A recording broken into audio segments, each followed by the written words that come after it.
Hello and welcome to the Tuesday Show program. My name is Ultra David. And I'm James Chen. How's everybody going? First off, let me apologize for the fact that I am really sweaty. If you didn't say anything, I wouldn't have noticed. Really? So, yeah. Oh, well, maybe it's dry a little bit, but physical therapy, I tend to do it before this show, and this week was like a workout in a way that it's typically not. So, my bad. I mean, look, whenever you show up, that's when I get sweaty. What?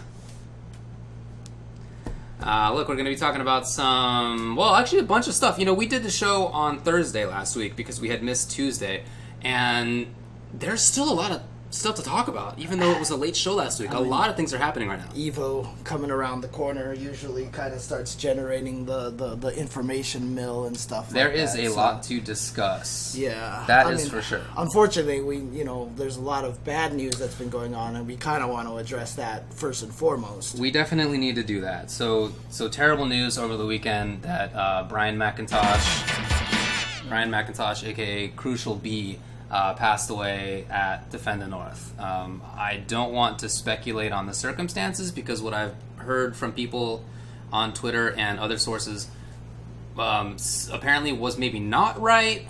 And so, just respect the family and the friends and the scene. Exactly. Because that's just, I can hardly imagine the blow. Yeah, that's terrible news. news. He was a very, very prominent member in the Louisiana community. Correct. Very, apparently, according to a lot of people I've talked to, one of those big personality type guys out there that, And, the crazy thing is he was even playing on the stream at Defend the North, and everything. He just seemed like he was having a great time. That's, that it can happen so suddenly and so fast sometimes. Yeah. That's happened a couple of times with other people I know in my life, and that's, very difficult to deal with. I know. So best of luck in trying to handle that. But, condolences to his friends and family. There was a short statement put out by City of Brass, who, runs Defend the North, just saying mostly the same stuff, right? Devastated at the news, just awful to hear. Yeah, So. exactly. And it's I know it's tough, when people pass away in any scene or anything like that, but whenever it happens in the fighting game community, it's just one of those things where that's hitting closer to home, and and it's really, I don't know, I mean, it makes me sad, and of course, and it really, I didn't even know him, you know what I mean? I've never met him. I don't remember having met him, and I don't want to, obviously I don't have any personal stories with him or anything like that. Yeah, I didn't know the guy personally either. I knew his name, I knew of him in the sense that sort of having been around the scene for forever, I just hear about names over and over again. Yeah, and of course. He was definitely somebody who I knew of, but didn't know personally. Because I talked to only 34. Like Ramasama, obviously knew him really well. Of course, because he's from Louisiana. I talked to some of the people from Texas as well about it. So yeah. Oh well, yeah. Rest in peace. Just awful news about that. Unfortunately, he was not the only person in larger esports world to pass away over the weekend. This was In Control, passed away as well, similarly suddenly. Yeah, and there's been no information on that at all. Actually, there has been. Oh, really? His wife, who's also sort of an esports personality, put out a tweet that he died from a pulmonary embolism, which is a blood clot in the lungs. It was very fast and sudden. Apparently, he had a blood clot in his legs years ago, and so he knew that he was sort of predisposed to it, and he tried to take steps to deal with it, but sometimes you can't handle everything. So he just also terrible news. Also young. Crucial B only 34, and In Control was only 33. Real name Jeff Robinson. Robinson. Yeah. Okay. That's awful. He was a huge member of the StarCraft scene. Yeah. I look, again, I don't follow StarCraft. I know you follow StarCraft a lot more. I don't know much about the StarCraft scene. I don't know much about the players, but this is a name that I have heard many, many times. I'm sure you've met him because he's been to other things as well that we've both been at. Yeah. Okay. He was a Brood War player, then he was a StarCraft 2 player. He did commentary. He was on EG And he was a very funny guy, very nice guy. I met him a couple of times at esports events most of a decade ago. And seemed very nice. And that was at a period in time when I was not very optimistic about the esports scene. Right. Yeah. I was pretty down on it. And I thought a lot of the people who I met were not the kind of people that I wanted the FGC to be involved with, but I thought he was great. Okay. I had nothing negative about that guy. So that was also terrible news, for sure. So two young people taken way too soon. There you go. I mean, it's also scary too, because you look at some of their tweets and stuff, and they just had all these plans and all these things ready to go. Right. Right. It's just it just makes you realize that just make sure that you appreciate everything that you got and all the chances that you have and stuff. So in watching him commentate or host things, I guess more often, he would often say things like, all right, everybody, let's take a break to stand up and we're going to exercise. And that's a really good idea. The reason he did that, it turns out, I didn't know at the time, was that he had this blood clot in his legs. And one way to deal with that is to not sit for long periods of time. And so, obviously, as gamers and big old nerds, we're all doing that a lot. And so he would say, hey, if you're just watching the stream, get up, let's move around a little bit, because that's a way to deal with it. Dude, but so I think we need to start doing that between matches now. While we're commentating, let's just I'm down. Totally down with that. Let's do it. So a couple of things that we should probably do, right? That, and also mention the channel that people should be watching the stream on during the match. I'm planning to do that now to try to stop vultures. Because someone suggested it, and I was like, "This is a great idea." So basically, even between rounds, I'd be like, "And thank you guys for watching this on YouTube.com/CapcomFighters." Very interesting choice. Okay, because apparently the sorry to change subjects, but the guy who's been stealing all of the Tekken stuff, they've been doing that, and so he switched to vulturing the Japanese streams and stuff. All right. Yeah. Let's take a break to stand up and you wiggle around a little bit. All right. Hey, everybody, how's it going?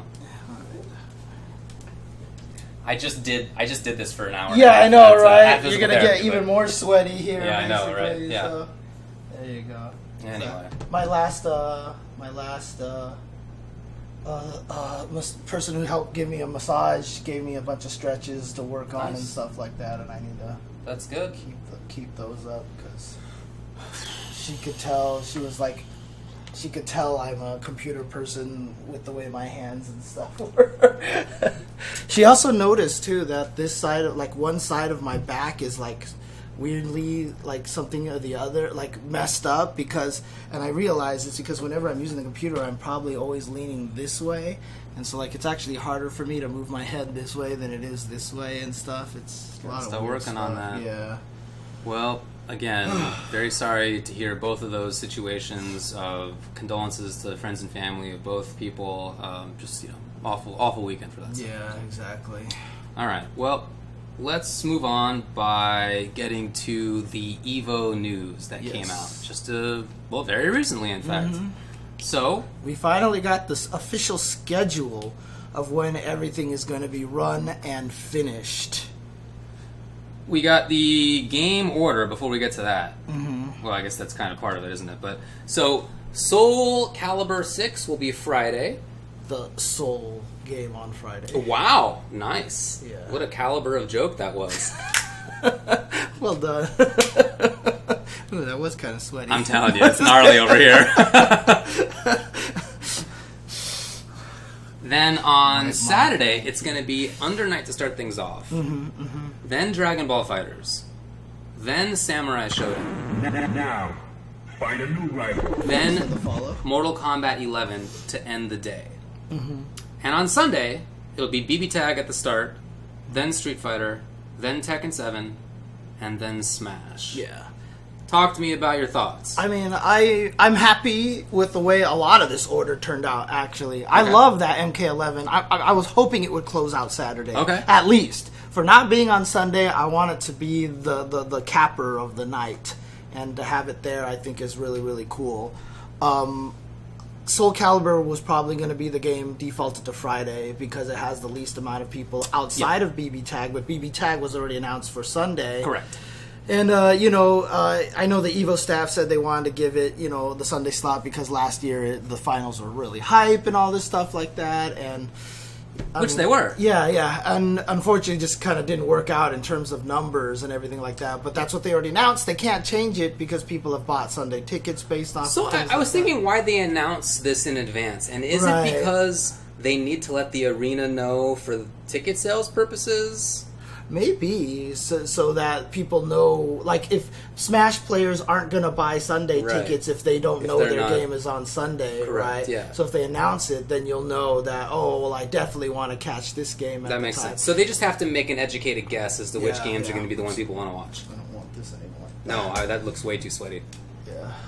Oh, God. So, yeah, I even have the times, by the way. Oh, really? Okay, I okay. do. Nice. Soul Calibur 6 finals are at 8 p.m. Pacific time on Friday. Right. So that means 11 p.m. Eastern time. A little late. But I guess I don't know what you... I mean, it's a 700-person tournament that you're running in a single day. That is going to be You give brutal. them a little bit of leeway on this timing. It's going to be brutal for the Soul Calibur players, for sure. Yeah. It's going to be really hard for them. Then on the next day... like the Under finals Night's are like, Under Night is at 10 in the morning. That's so crazy that they're going to be able to get a top 8 for Under Night at 10 in the morning. Right, so what that means, basically, is that is also a one-day tournament. Yeah, they're finishing everything on Friday. Everything. Yeah. And they probably, they could do this final 2 hours on There's Friday, but they're just not. Freaking 1,000 people There's in that 1,000 tournament. plus. They got to go from 1,000 to 8 In a day. in a day. Yikes. Oof. And same with Dragon Ball, which is at 1 p.m., so 10 a.m., then 1 p.m., Dragon Ball. Then Samurai Showdown is at 4 p.m. Okay. And then Mortal Kombat 11 is at 8 p.m. Okay. There's a 4-hour window for the SamSho top 8. Oh my god. That's probably smart. I think it's smart especially because there's potential for Justin to make it I'm there. telling you. Yeah, especially because Justin has the potential to make it up there. So Dang. but I mean, shout outs to the Evo staff for They're right. I think they're right. That they're like, you know what? Let's do this just in case. That's an hour longer than they have for Dragon Ball. Yeah. Then Mortal Kombat, like I said... Oh, no. Mortal Kombat, in addition to the Caliber Finals, will also be at 8 p.m. on Saturday. So, while I like for Mortal Kombat, thank you, to be on the end of the day, because I just like... Obviously, I like Mortal Kombat. Right? I'm selfish in this. 8 p.m.'s pretty late. For the East Coast people, yeah. Right, and for Europe, it's... I don't know what you do about that. But I mean, again, that's a great question. I don't know what you do about it. Yeah, it's just you're constrained. Right. There's only so much time. And I don't know how you're not going to run it on 8 p.m. Like, would the Mortal Kombat players prefer having it to be earlier, or would they prefer to have more? You know what I mean? Like, I think it's actually better for the players to have it at 8 p.m. And so while it's important for the viewers, I mean... If you really, really want to watch MK Finals, take a nap in the middle of the day, get ready for it and stuff like that. And I think that's just kind of what you got to do. You got to do what you got to do. But what do you think about SamSho being before Mortal? Because, of course, SamSho has more entrants. I think that's a good choice, and shout-outs for the sub, Tag Kilo. Why are my animations not sure? Did you kill the animations on the thing? Oh, I don't think so. Okay. Shout-outs for Mike Too Strong. Oh, dang. Thanks, bub. Because, they're supposed to have Tasty Steve and stuff. I didn't change anything about that. Well, I'll check it out later. Yeah. I'll check it out later. But shout-outs to you guys for the sub. But I think it's right. Like I said, I want Mortal Kombat to be the end because it's Mortal Kombat freaking 11. Like I feel like that this is one of the big franchises. Like like Samurai Showdown. As much as I love the game, still unproven. It's a month old. We could end up with 8 Genjuros in top 8. Like, it's entirely possible. Like, Genjuro is... The longer this game goes, the more you just realize that this character is a problem. You know what's interesting is I was just listening to the Best of 5 show. They had Justin on there. And he actually was saying that he thinks Haomaru is the second best character in the game. And is better than Genjuro. Oh, he thinks Tam Tam is the best right now? I don't know that I heard him say who is the best, but... Maybe. Okay. But he did say that Hao is better than Genjuro. I think Genjuro right now is clearly number 1, and he is Scrub Buster number 1. Okay. Well, Tam Tam, I think, is a Scrub Buster number 1. Very easy. But Genjuro is going to be, at 1 month, 2 months, he's going to be, like, I honestly think Haomaru is really good. Yeah. And I put out a tier list recently, and I put him in the solid A tier. Makes sense. I think he has the potential to get into A plus tier. I have Genjuro in S tier right now, so I really do think that Haomaru is just slowly working his way up, because the weapon flipping technique is ridiculous for him. It's it punishes everything. It just kills everything. I'll tell you what I really like about him, actually, is that his dashing A is safe. It's so good. That's so rare that to have that is like... Dude, and it reaches far. Nobody's dashing A reaches that. He has that punch. Yeah. There was a match that someone showed where people were just doing dashing A. We'll talk about that later. That was the finals of VSF. Yeah, and the best about it is, like, I really wanted to... Have you seen Sanjuro before? There's a very famous ending scene where the two main rival samurais, they stare at each other and they look at each other for a very, very long time, right? And then all of a sudden, action, right? Like, I want that, and then cut to them dashing and punching. Because it's the dumbest looking samurai fight ever. It's -7? Well, at range, does anybody punish that? I mean, some people might be able to jab it. But, like, again... Maybe Tam-Tam. Yeah, but the thing is, I mean, I've mentioned this before to you separately. When you're getting jabbed and stuff like that as a counter, that's never usually something that you even sweat about. Because you get hit by a bunch of jabs, and then you hit them with a fierce. Can you, like, Dragon Punch? Can characters... Anyway, well, whatever. Yeah. We'll talk about this later. So that's the Saturday. Then Sunday begins with BB Tag, as I said. That's 9 in the morning. 9 in the morning. Yes. It has been 8. To start off the arena. So I love that. It has been 8. I love this. Now it's 9. So I might actually be able to watch the first game. I mean, Guilty Gear started it, and I love Guilty Gear, and I've never been able to watch it live, because I just can't wake up, dude. I can't do it. So. Then Street Fighter V at noon. Noon Pacific time. I mean, this is interesting. I know Evo doesn't, really do stuff. These times are on evo.shoryuken.com/schedule, so official. Yeah, I know Evo doesn't necessarily like, Capcom Fighters is like, you have to do this, blah, blah, blah. I don't know if we can, nice. But, Street Fighter's been on afternoons on Sundays all year long. That's right, yeah. Right? And some of that is Capcom Fighters' decision. Yeah. Right? And so I don't think that that's why Evo put it there, to be honest with you. Yeah, I don't think that they have any control over that. That Capcom does. I'm hoping I'm still doing Street Fighter Top 8. We don't know yet. Indeed. We actually don't have any idea. But, I mean, if that's the case, I have no problem with it. I think it's great to have Street Fighter at this time, because I feel like the other games deserve better slots. I really do. Fair enough. So, then Tekken 7 at 3:30 p.m. yeah. And then, of course, to round it off, at 7 p.m. is Super Smash Bros. Ultimate. So this should not be like in previous years where it's ended at 11:30 local time. Right. It just should not happen. Uh-huh. It should be much more reasonable. Right. What do you think about Tekken being second? I guess you were talking about it a bit, but Tekken had slightly fewer entrants than Street Fighter. I mean, Tekken has been the greatest show in the FGC for at least the past year. Like, the matches have just been ridiculously hype. Everything has been going crazy.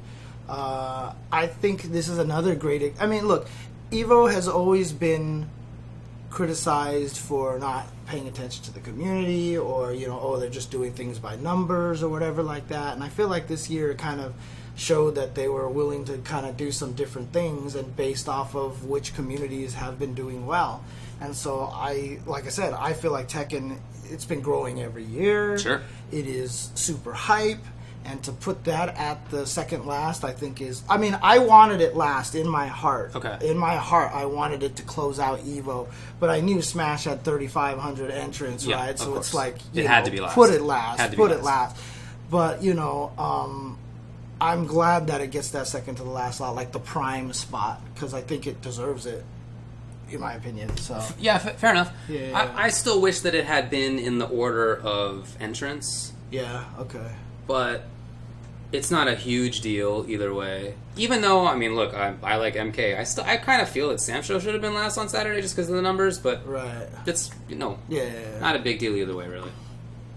Mm-hmm. So yeah, that's the Evo order. Well, I mean, we didn't talk about Smash. we said nothing about Smash. What do you got about Smash? I mean, I'm super happy for them. Of course. I'm really, really happy. I think they absolutely deserve the slot. Absolutely. Needs and to I'm really be exciting.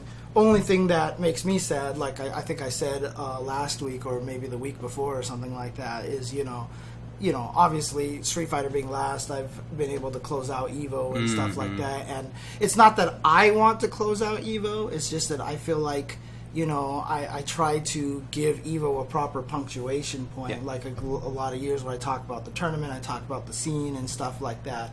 And I hope whoever's commentating Smash at the time will have the wherewithal to try to tie the whole thing you should together. talk. I don't know who it is either, but right, we don't know who. You should talk with them when we find out. Yeah. So I'm sure that they'll do fine, but have last year we didn't get the chance.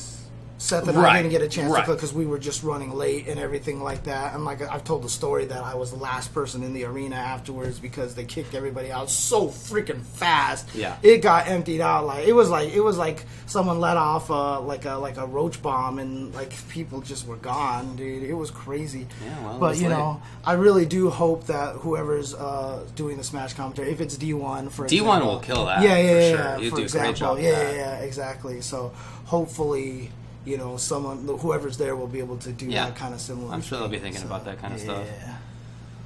Both the commentators and the people who are selecting commentators. Yeah, I think TK would do it. I think EU would do it. Like a lot of these folks will do a great job with that. So, anything else to say about the EVO games order? No, I think it makes sense to me. Additional EVO news is that we are excited to partner with PlayStation for #EVO 2019. 8 of the 9 main event titles are presented by PS4. Yeah. Don't miss any of the action and stay tuned for more news from PlayStation at EVO. Yeah. #EVO PS4. Yeah.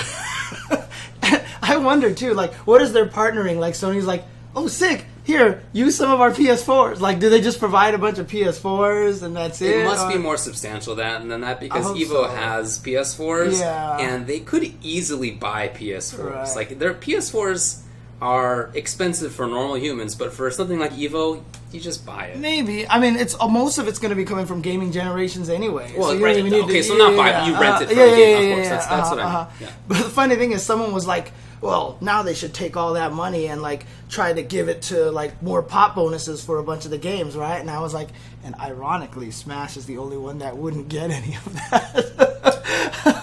Which is the one that needs the pop bonus, but it's the 9th game that is not on the PS4, so it wouldn't get any of that bonus. Are you breaking news to me that Smash is not the PS4 sponsored one? Or are you just guessing? Oh, wait, there might be some Smash on PS4 announcement? Oh, wait, that wasn't public yet? Oh, shoot! Oh, no, I'm sorry, Wizard, I've totally spoiled the biggest thing ever. Yeah. What's this about? I mean, is it just about, like you said, maybe giving PS4s, or is there something more substantial? I hope it's more substantial. And if it is, then maybe they will add more pop bonuses to a bunch of events, and if that's, I would be super happy for that. Especially if let's say if they announce extra pop bonus, even if it's not much, especially if it's not much, then let's give it to 16 to 32. Love it. You know what I mean? I would love to see that. Because now, find a new rival. If I was, like, let's say obviously if I was Daddy Warbucks right now and I was like, I'm this company and I'm going to sponsor EVO, I would be like, this prize pool that I'm putting in goes to 16 through 32. Like, I would... If you would do it. Yeah, I don't think anybody else would do that, you know what I mean? But, like, it would be cool if somebody actually did do that. It would be. It would be really, really cool. So... Do you think that it means something really big, as people have suggested, like that Sony is sponsoring Street Fighter 6? Oh God, I hadn't even thought about that. Sony worked with Capcom in Street Fighter 5, maybe in Street Fighter 6, or if it's like Street Fighter 5 2. I don't know. What are they going to call it? Whatever. Right. Huh. I didn't even think PS5 about launch title. I didn't even think about that. No? Okay. I didn't even think about it that way. I guess when I saw that sponsorship, I just thought it was funny because even if the pop bonus Smash wouldn't get because that's the one that needs it, right? Because Nintendo's not offering any pop bonus, and so I just feel like Smash is the one that needs that kind of help. I hear you. Man. I hear you. I do not think so, to be clear. Yeah, one, I don't think so, and I really kind of don't hope so. I mean, as much as we rib on Xbox One and make fun of how nobody plays it and stuff like that, you know, obviously having it on multiple platforms is a better thing in the end, right? So having more people to be able to play it. So if it was on all the platforms, then that's great. Although it would make crossplay at least more contentious, doable, but maybe harder politically. Well, I don't even know if you know what? I think CFN has been such a headache for Capcom that if I was anybody playing any Street Fighter Capcom games, I would not bank on cross-platform ever again. And two, as a player and having seen how CFN runs, I would be happy to not have cross-play. I like the idea of it, and the cross-play nature of it. That's not the entire reason that sucks. You know what I mean? Yeah, There's plenty. There's other reasons, and they could fix those still. But I mean, I think one of the reasons why it does suck is because it takes that much more resources for Capcom to maintain these servers, right? It's so much more money. Whereas if it's Sony, it's just like, hey, host our game, please, and they're like, okay. We've taken care of the backup. We've taken care of all the internet infrastructure, whatever like that. We'll make all the matchmaking for you, blah, blah. But we won't connect to Microsoft servers. You know, that's basically what Sony's doing, right? And that's why MVCI played a lot better than Street Fighter V. Because it was just hosted on that, you know, and I think it makes a big difference. But you could just have better netcode and stuff. I mean, it's just, there's like other things. For sure. So, in conclusion, I don't think that this means something major like that. Street Fighter V or Street Fighter 6 is coming. Come on, folks. Come on, folks. I don't even want that. I'd love to keep playing SF5, but even if you want SF6, this is not the reason to think it's coming. They're sponsoring 8 different games, right? It's not like it's. Here's PS4 sponsoring Street Fighter. They're sponsoring exactly. 8 different games. So like if they were like, hey, we're sponsoring 8 games. Look at Street Fighter. Right. Then all the other games would be like, what? WTF, dude? Yeah, it'd be kind of strange. All right. So that's a little bit more news that I think is probably not super big deal, but that's some news. Then I haven't looked at them yet, but apparently the brackets for EVO are finalized. Yeah, I saw a tweet from Wizard saying that. That was today that he tweeted that. So I haven't looked at it yet. So definitely do that before next week when we do our big pre-EVO show. Yeah. So next week we're going to be doing the big thing where we try to talk to as many different people from around the community to get all the grumblings and news about all the storylines that we should be ready for. Correct. We will definitely do that. I can't believe EVO's so close already. I know. It's so ridiculous. I know. Time. It's wild. That's all I got for EVO. Okay.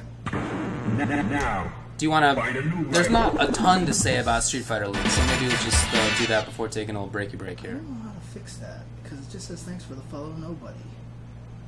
Because it's like too many lines or something. I'm going to have to just space that out. Stop it, kitty. So let's talk about Street Fighter League briefly. Okay, sure. Now, the tournaments already happened. Samurai, Mojo, Denkadius, and Idom have qualified that way. Okay? Or according to somebody who was talking to me earlier, they said it was Mojo, Samurai, Denka, and who was the last one? Idom, and I was like, Donka made it into the Street Fighter League? Donka, okay. Oh! Wasn't this with me? I think it was, yeah. I was like, there's absolutely no way. Definitely and not. I was like, dang, okay. Yeah, but Donka made it in there, yes. Denkadius. The additional way to get in is through nominations and voting, and that process that was is on currently Thursday. going on. That was on Thursday that we. That was made actually it. on the show. Okay. Okay. The nominations are currently, well, I should say the voting is currently going. Nominations have already happened, and that voting process goes until Sunday, the 28th of July. Okay. 4 players will make it through. Right, and it seems like it's kind of like a 5-person horse race right now. Guilty is in number 1. She has 3,090 votes. Automatic is number 2 with 2,688. Already quite a drop off. Which is actually super kind of cool. I did not know Automatic applied, and That's great. I'm glad he did. I'm happy to see that he's getting this kind of support. Agreed, man.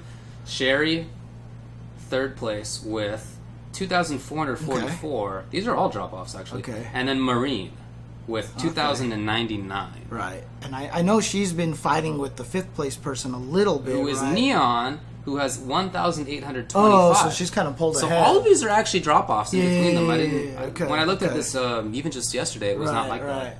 Then Tommy Two Step, who had a hilarious video. Yeah, a lot of people have been doing good job with videos their are great, yeah. everybody. Like, so I'm trying to stay out of it. Yeah, same here. I don't feel like I should vote. I don't feel Or like I should take a public side. Yeah, I don't feel like I should yeah. promote because they're friends of mine. I have to commentate on them, and I feel like I want to be neutral about it. So I'm trying to stay out of it. Yeah, same here. But I will say, many of the videos are hilarious. Yeah, Tommy's was good. Myers's was really good. I thought Sherry's was really good. Yeah, there are a lot of them are good. Yeah. I like what Arturo's been doing. You see him plugging himself on all of the streams. He did on Defend the North, yeah. So right after that, like I said, Tommy Two Step, whose video was hilarious, but he's a good player too. And then Commander Jesse, then Nigel, then Princess Slim, then Sabin, then Chris CCH, Eli the Curry, El Chicote, the Cool Kid, Mike Too Strong, Zykes, Kami, Mandrake, etc. Wolfgang. Okay. There's a lot of players who would all be great to be in there. A lot of them have great personalities. They're all good players. I'm kind of happy regardless. It's a weird situation, and it's funny because one of the viewer 5-5 things that were voted on was about voting processes and stuff. And the nice thing about this is you have to you can only vote once with your account, so you can't vote for more than one. I think they should have let you vote for 3 or something like that. I think they should let you vote ranked for more choice than one. voting Or something like that. Or maybe just let you pick 3 people and all 3 of them get 1 point. Because that's the top, especially the hardest thing is that there's a bunch of people in this list that I would love to see there. Yeah. And I do have personal people that I want to vote for, but I would feel too guilty voting for one person and not another. And so I can't vote for anybody. You know what I mean? But if they gave me 3 votes, then I think that would also round out a little bit more because I feel like 2 players might be from the same region.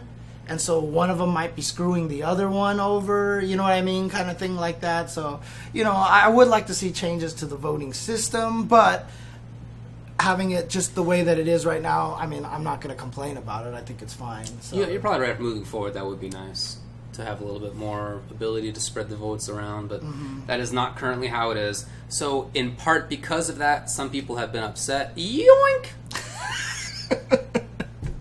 I gotcha. So, in part because of that, some people have been upset. What? Oh, just because she's captured? Yeah. Thanks for the bits. She's like, woo! She's like, sweaty man. Oh, God. Yoink. Okay. Anyway, so... Wait, is Smug in it? I don't think he's in it. Because wasn't one of the 6 returning. He didn't win any of the qualifiers. Yeah, but isn't he one of the people who's Oh, that's right. That's where it rankings? was. Yes. You're right. Okay.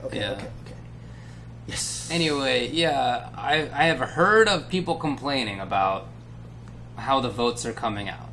I haven't actually seen it on Twitter. People are complaining about it? Yes. You haven't seen it? No. So I have not actually seen it, but I've seen a lot of people on Twitter who are saying things like, I wish that other people would stop complaining about how the votes are coming out, and I don't know who they're referring to. So I feel like what I want to say about this, Joe just did it, is that feels like it's not actually that big a deal. Right, or else I'm just following the right people and just haven't heard about it. I don't know. Okay. Whatever it is. Even Automatic in the chat right now is just like 2 people complaining. Exactly. So, yeah. So, whatever. I don't know.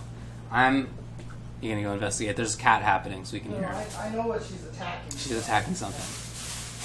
Oh, no, it was him. Okay. She's fine. Anyway, yeah, this is not... while I agree with you that the voting process could be better, this kind of thing always creates at least some contentious feelings. It's just inescapable. Yeah. Like I said, I think maybe they could change the voting process a little. Having said that, do I have a problem with the current voting system? No. It's not that bad. It's It's what really it comes down to. So there we go. But hey, man, good luck to everybody.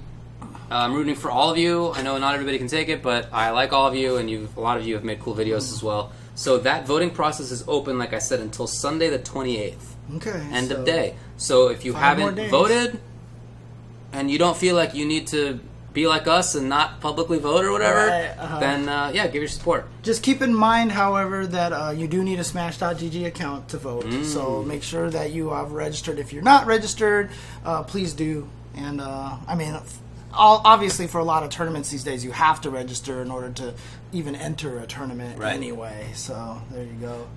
All right, that's all I got for SFL. Okay. Want to take a break? Yeah, let's take a break. We're going to take a break. When we come back, we're going to talk about VS Fighting and Defend the North. All right. Be back, guys. Be back. I want my baby back. Forking shirt. You know, we'll talk about the Echo Fox situation a little bit, but we don't have a ton of direct info, so it's going to be a little bit of speculation. Yo! The forks should just be in the dishwasher over there. Oh, sweet, thank you. Will do.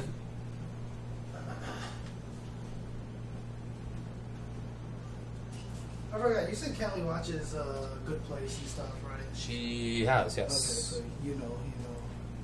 So I watch it on Netflix. So.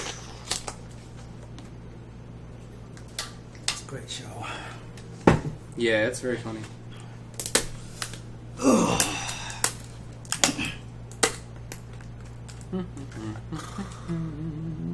Interesting. How can is he just like one of the biggest holders or funders for Echo Fox? He's not one of the biggest. No. Oh, he isn't. So how come they can't actually get rid of him? How come Echo Fox can't? Yeah. You don't have to sell your shares. Yeah. This basically is what it comes down to. Like, that is a right that you have, unless the corporate structure allows them to kick somebody out. Mm-hmm. But that's really rare. Okay. That's rare. You can be kicked off the board and stuff, but in terms of ownership, well, we'll talk about this one. Okay.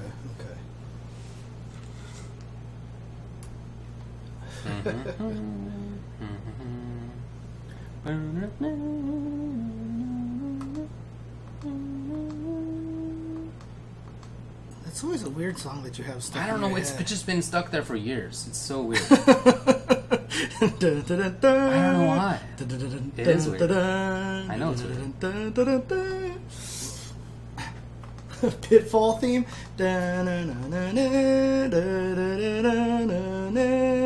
I'm singing the sad Pitfall theme in Pitfall 2, the first video game with full background music the entire time. They played the happy song. But then every time you got hit by a monster and had to get sent back to the last checkpoint, it was like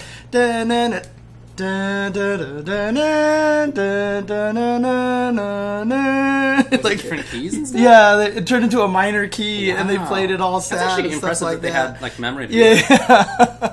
And then halfway through, then it would get to the bridge part, and they both merged at the bridge, and it would just stay that way. And you toss this. This is not just sitting on the table here. No problem. Cats are gonna go try to eat salad dressing. Ah, sorry, Jasmine. God, I kicked the cat. Wow, at least it wasn't on stream. Yeah, I know, right? Oh my god.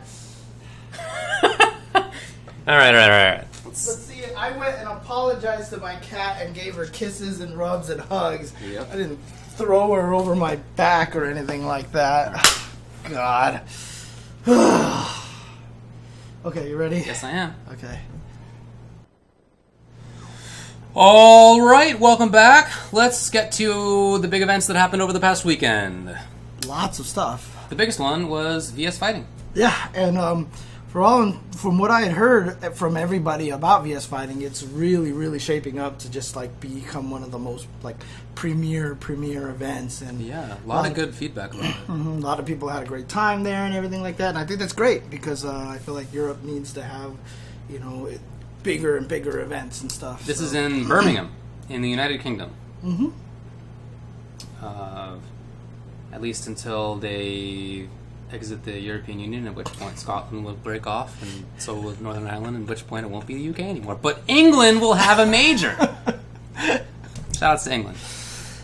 This was everything. This was a master event on the Tekken World Tour. This was a premier event on the Capcom Pro Tour. This was a Tenkaichi event on the Dragon Ball FighterZ World Tour. It was part of the Dead or Alive World Championship Tour. Okay. It was an intercontinental event for Mortal Kombat 11, which is part of its tour. Right. Everything.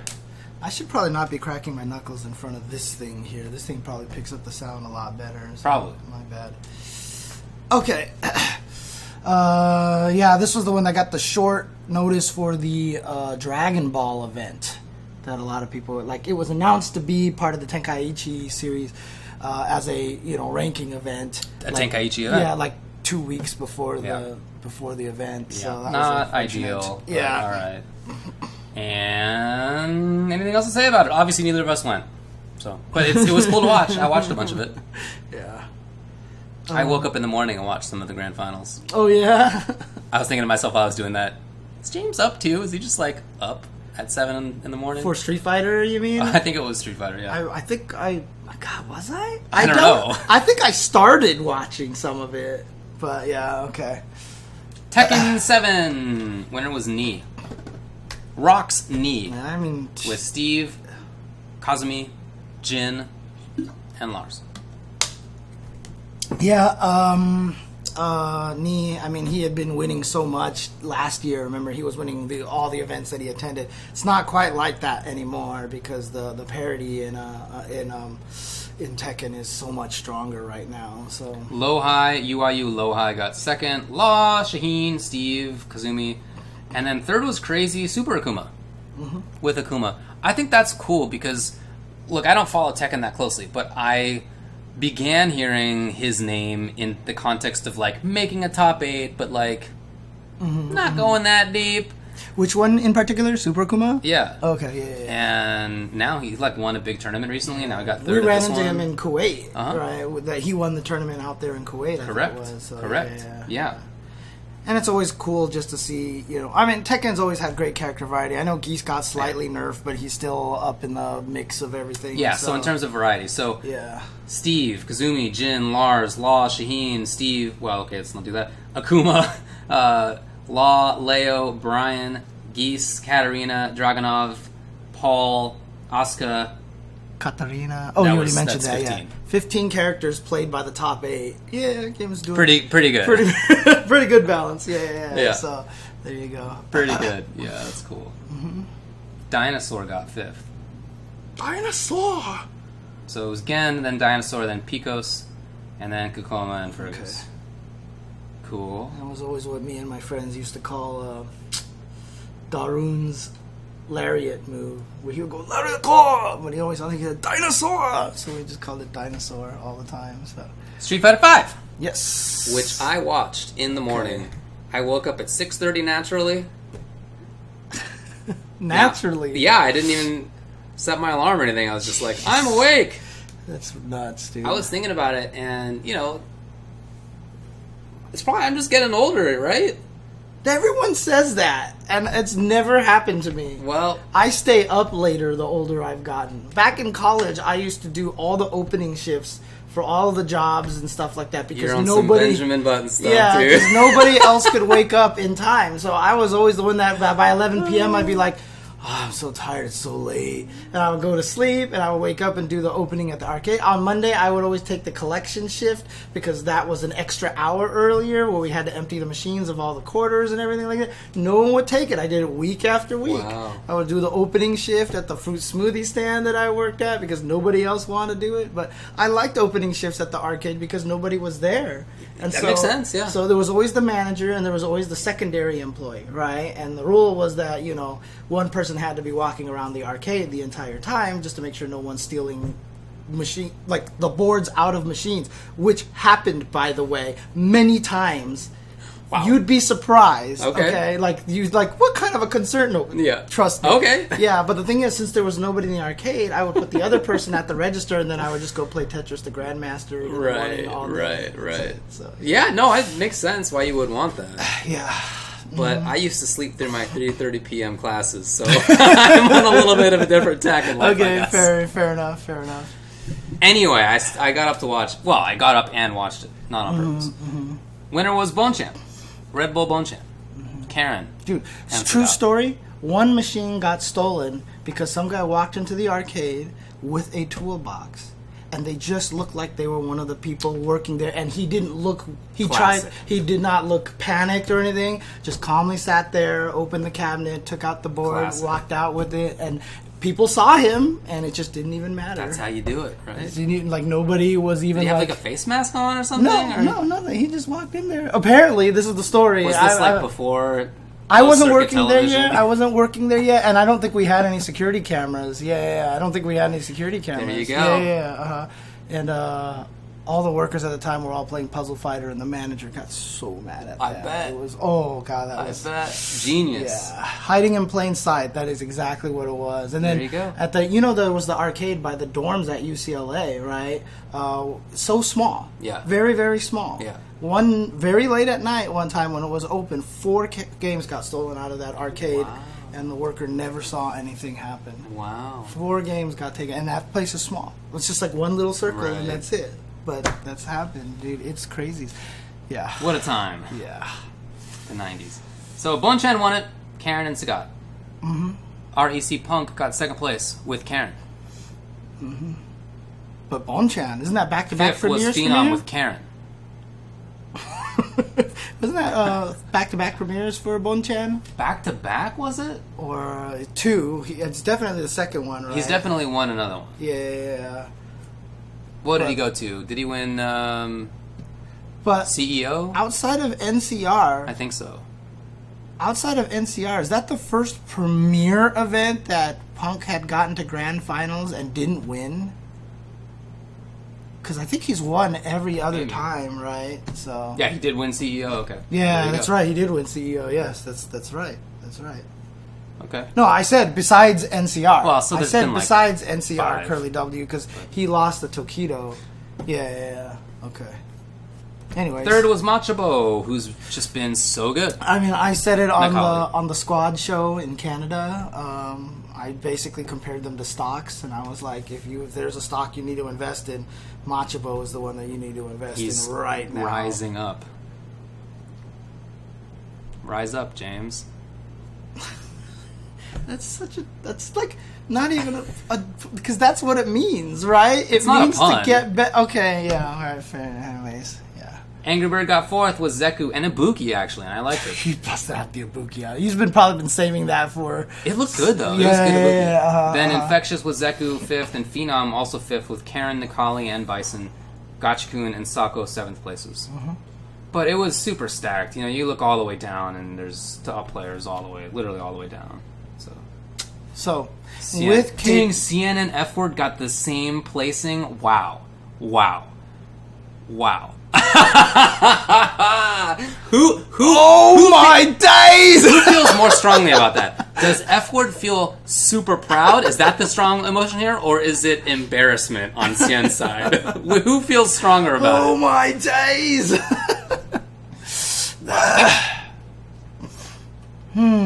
Well, let me ask you this question then, since we're on the topic here. 3 Karens in top 3. I think every premier event in the CPT has had a Karin in grand finals. Granted, most of them have been Punk. One of 2 people. Yeah, and Punk and Bonchan. So it's literally just the 2 people. Yeah. And there is just a lot of grumblings out there now that Karin is the best character in the game. Right. What do you think? No. Care to expand or no? I just continue to think that while she's very strong, if you are one of the absolute greatest fighting game players in the world, if you're not, then she's not. Right. And that doesn't say to me that she's the best in the game. Okay. I think that means that she gives you room to be the best player in the world. She gives you that room. Yeah. And if you can do it, then there you go. But that's the player. I feel like that is the player. Yeah. Rather than the character being just like an oppressive... It's that Ryu thing. You know so. How everyone, like in ST, like Ryu, you can win tournaments with Ryu, but clearly... And you can look like very strong doing it. Like, you can blow people up with Ryu. But it's just, but he's not the best. He's not the best. And not only that, but he doesn't have anything inherently super, like, oppressively cheap and broken, that clearly make him number one. Yeah. Karin is not even close to what, like, Genjuro is, Okay, yeah. No, she's not. I continue to think that it's Rashid or Kuma, something like that. Speaking of blowing people up with Ryu, I am currently 5-5 in Teppen on ranked matches right now. That's legit, dude. I don't know. I haven't played on ranked yet. I'm just playing. I tried it, but let's just put it this way: most of my matches have been ending with like 25-0. I have been blowing Are they like people. Are they just bad players? I don't know. Maybe they're probably just like, hey, how do you play this? Where I've like taken my deck and played against the computer a bunch of times and been tweaking it and stuff like that. I mean, it's so funny because I'm naming all of my decks after fighting game terms, right? So my Ryu deck is RTSD right now because I am just Makes sense. I am just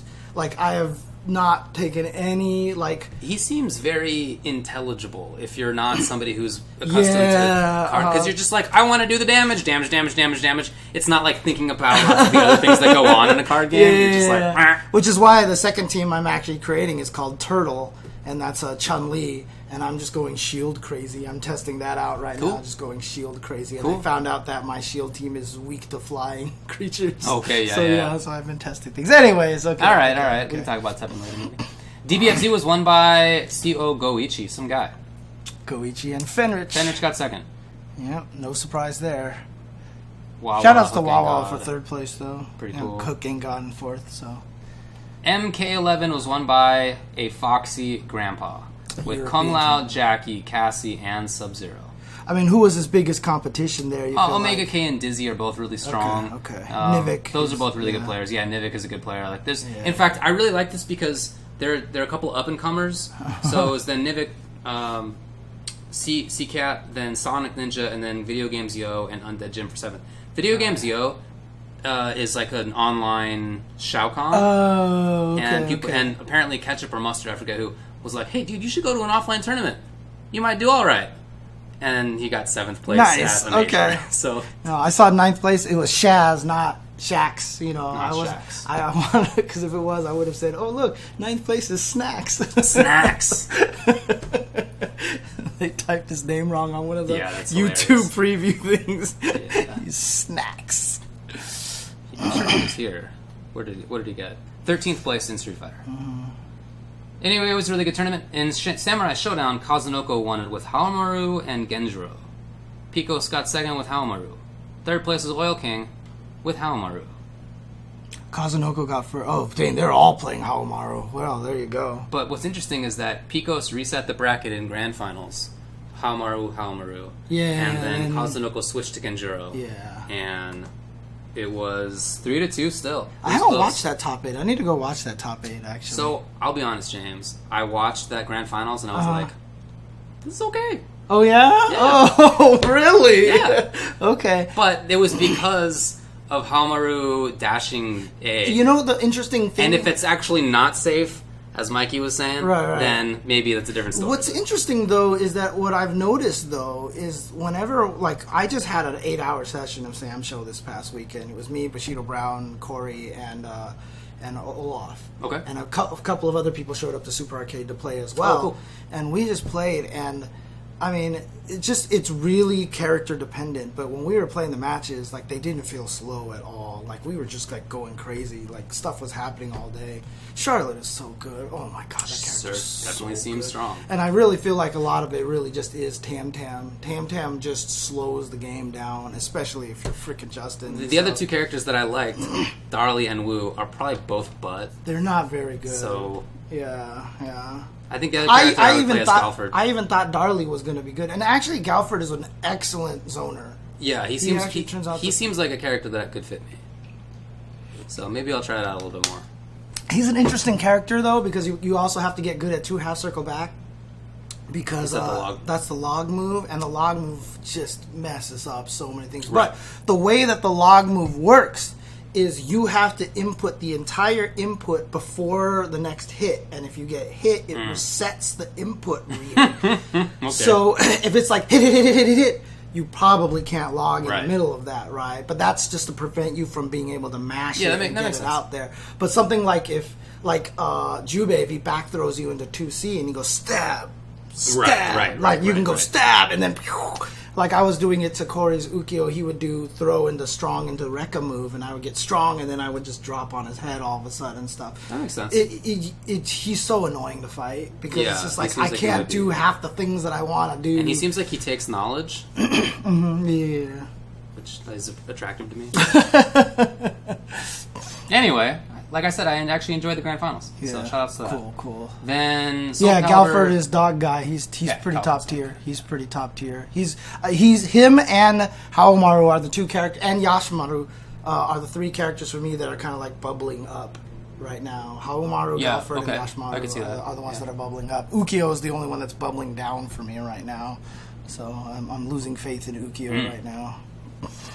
Caliber was won by Kiev. Oh, of course, yeah. Nightmare. Skill got second, Mitsurugi. Ganondorf with Aswell.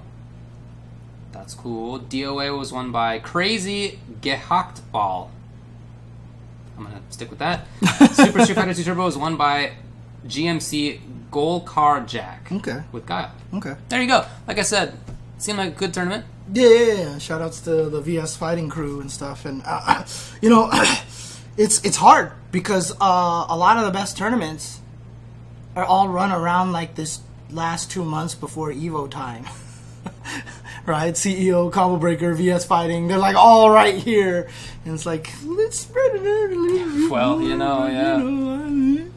So, let's talk a little bit about the characters. I mean, we were talking about Karin, but the most used characters are actually not Karin in the top 64. Right. And Akuma was number 1 with 7, Rashid number 2 with 6. Who did I say were the 2 best characters in the game? Bam!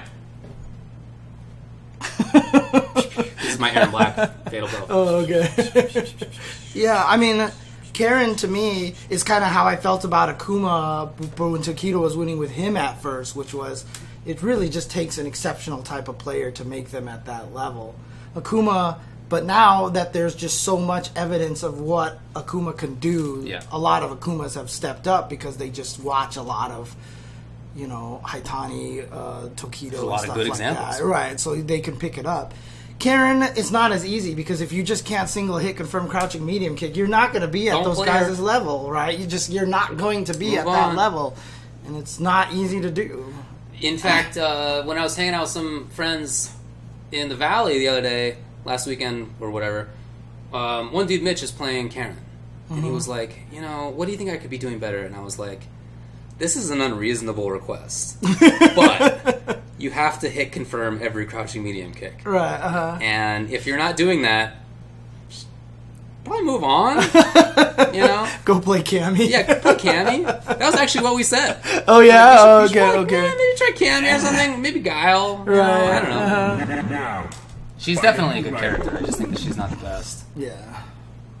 Cammy, Yuri, and Guile were the people right after Karin. So this is not even like what I would think of in terms of what the tiers are. I don't even think Cammy got nerfed, and she just dropped off. She's good. She's good, and she dropped off so much. I mean, just shows you how much there's a lot of people out there who are just following the trends of 100%. Who to use and stuff. So guess who is the number 1 most used character in the top 32 of Mortal Kombat 11 at VSFighting? Did you scroll them off the screen? Yeah, I did. It's too late. I saw it. Okay, it's Baraka. 3. Dude, you know how my stance is on Baraka. I think he's criminally underrated. He's a good character, and not only that, but most people are using the wrong variation, in my opinion. I don't think cut and lift is I don't think was it Infinite Warden. Gutted. No, it's Marauder is the variation that you're thinking of. Yeah. Infinite Warden is who again? Garrus. That's what it is. Yeah. And what's very interesting is that only 3 other characters had 2 main characters using them. Cassie, Sub-Zero, and Cabal. Oh. After that, it was a ton of characters with one. That's weird. One main or like up to 2 as a secondary, something like that. I mean, to see that's like Sonya only one person is very odd. I think it's a good game. It's balanced. But in terms of VS Fighting Top 16 Samurai Showdown, guess what it was? In Samurai Showdown? Yeah. I'm gonna say Genjiro. Correct. Yeah. Okay. But tied with Hamaru with 3. Okay.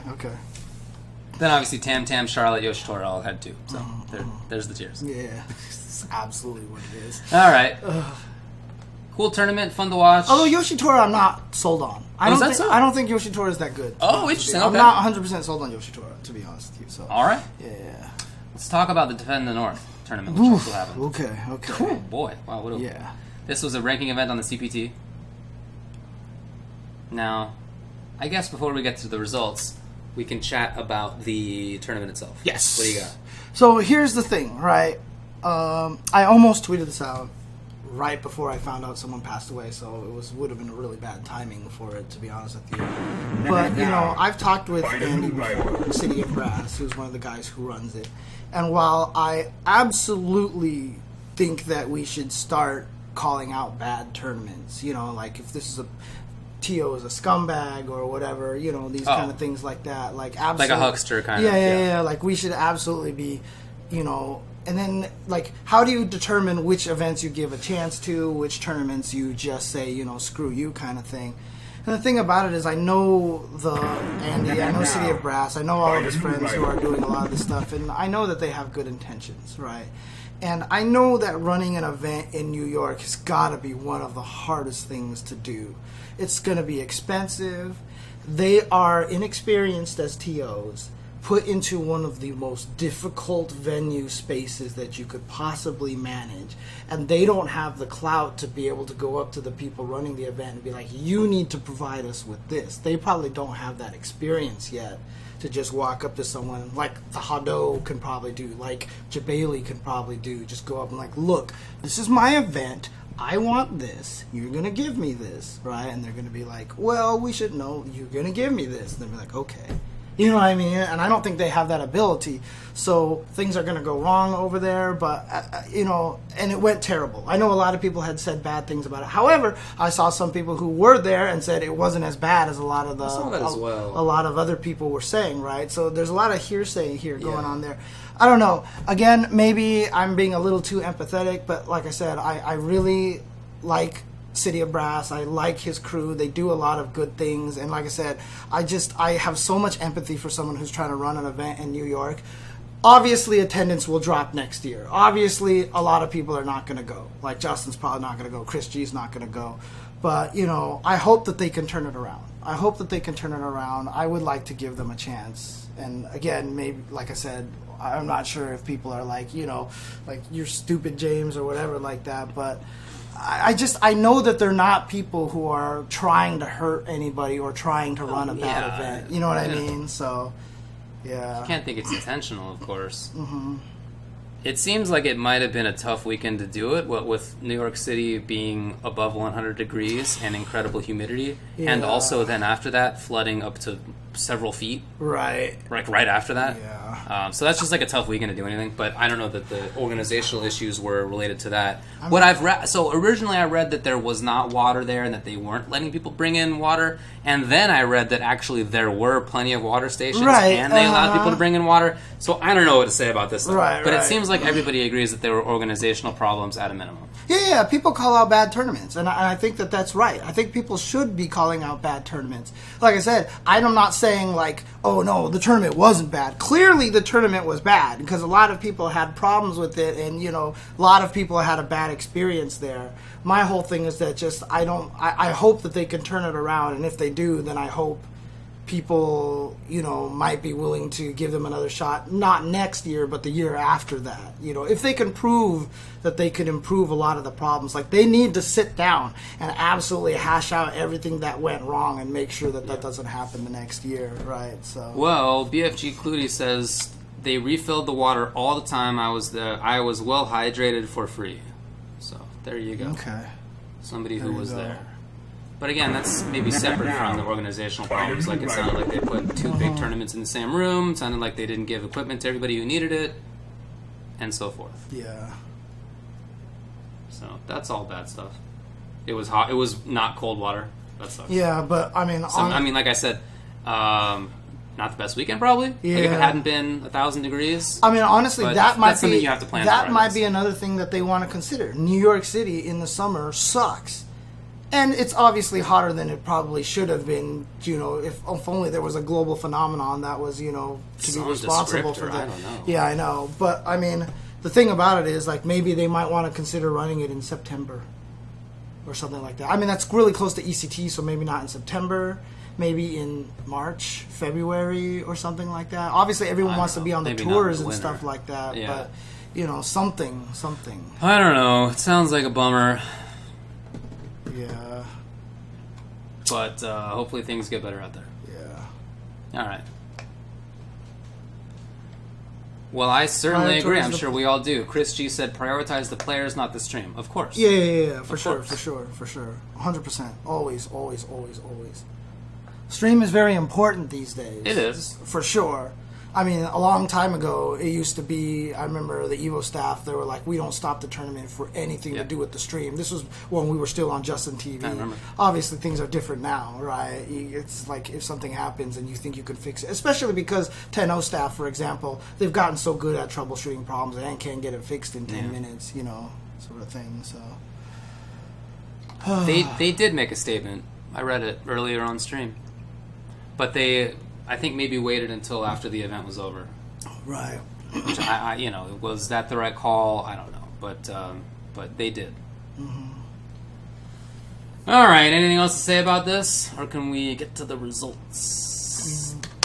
Get to the results. All right. Samsora won Smash Ultimate. Leon got second. Peach and then Bowser for Leon's. Bowser. Yeah. No, well, I don't know, but I saw other people mentioning how surprised they were to see the lore match in grand finals. So that's pretty cool. Yeah. Okay. Yeah. Kind of cool to buzz. Mario doesn't need to do anything anymore. Peach got this. Yeah, definitely. Street Fighter V was won by IDOM, and Chakotay got second. Chakotay, again, got two winners. Winner's side of Grand Finals. Mm-hmm. He won Winners Finals 3-0. Yeah. And then he almost got 6-0 in correct. He lost 6-1. He took one game in the second set. Yeah. Frosty Fausting's the same thing happened against Punk. He was in winner's side, and then he got 6-0'd. Almost happened again, but IDOM, I mean, that was like the giddiest and like the most excited I've ever seen IDOM, dude. I swear. He won it last year too, but that's that was great. Very, very good match. I analyzed the matches earlier on Ultra 10 TV on the stream this morning. That'll be on YouTube as well. Check it out. I talked about their defense because that was the interesting part of that match to me. These are two characters, obviously, with explosive offense, but how do you survive if the opponent gets you? So it was really interesting to watch from a defensive point of view. That's a good way to analyze it, because I think that's one of the hardest things that people don't understand about Street Fighter V is that people don't understand. Like, you're gonna guess wrong, you're gonna lose damage. So how do you minimize that as much as possible? 100%. Yeah. Justin was after that. Mena RD, Knuckledew, Dan Slip, and Shine and JB.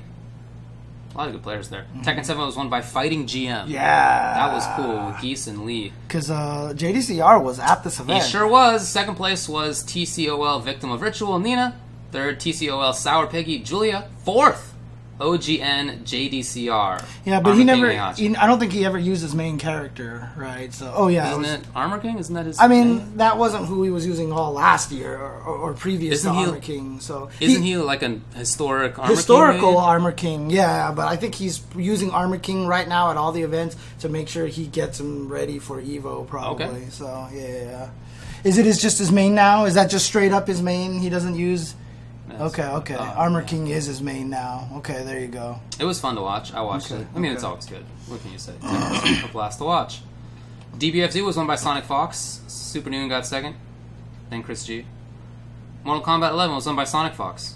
Didn't I just say Mortal Kombat? Didn't I just say Sonic Fox won? Yeah, okay. Yeah.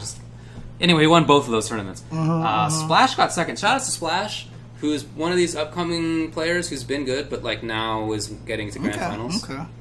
That happens whenever a new game comes out. Right? I see Coach Steve in there as well. Gur, Kevo, Coach Steve. Nice. Cusco. Chris G got in there, Forever Elite. It was cool. It was a good tournament.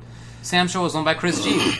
Haomaru and Nakoruru. So he played Nako and got bodied by Justin. That was not cool at all. Okay. And then they got to grand finals, and he switched to Haomaru. I see. And was able to reset it and take it. I see. There you Okay. go. Justin's Tam second place. Rhino, Jubei. Reno, I think it is. Okay, Yeah, W2W, Reno, Jubei. Then Golden Sen with Earthquake, Tam and Charlotte. Sonic Soul, Ukyo Genjuro, Chris Hu, Jubei, Alzarath, Jubei, and Jubei Haru is definitely Yoshitora. a very strong character, Jubei. which makes me super happy because Jubei's never been strong in Samurai Showdown. That's cool. So that he's actually good, and like I said, he's my main character. Although, honestly, it's so funny because I played against like Bushido Brown's Genjuro, and I'm using my Jubei, who I clearly have a lot of practice on. And I'm sitting there fighting, it's like close matches, it's like work and everything.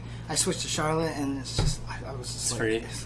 Charlotte's so Charlotte is good, dude. I think she's kind of She's clearly good. Yeah, she's so good. Nobody thinks she's not good, right? Yeah, no. Everyone knows she's really good. Okay. But it's just like if I entered a tournament right now, I should probably play Charlotte. Makes sense. So I should probably play Charlotte. Caliber was won by Pyro Zamfir with Siegfried.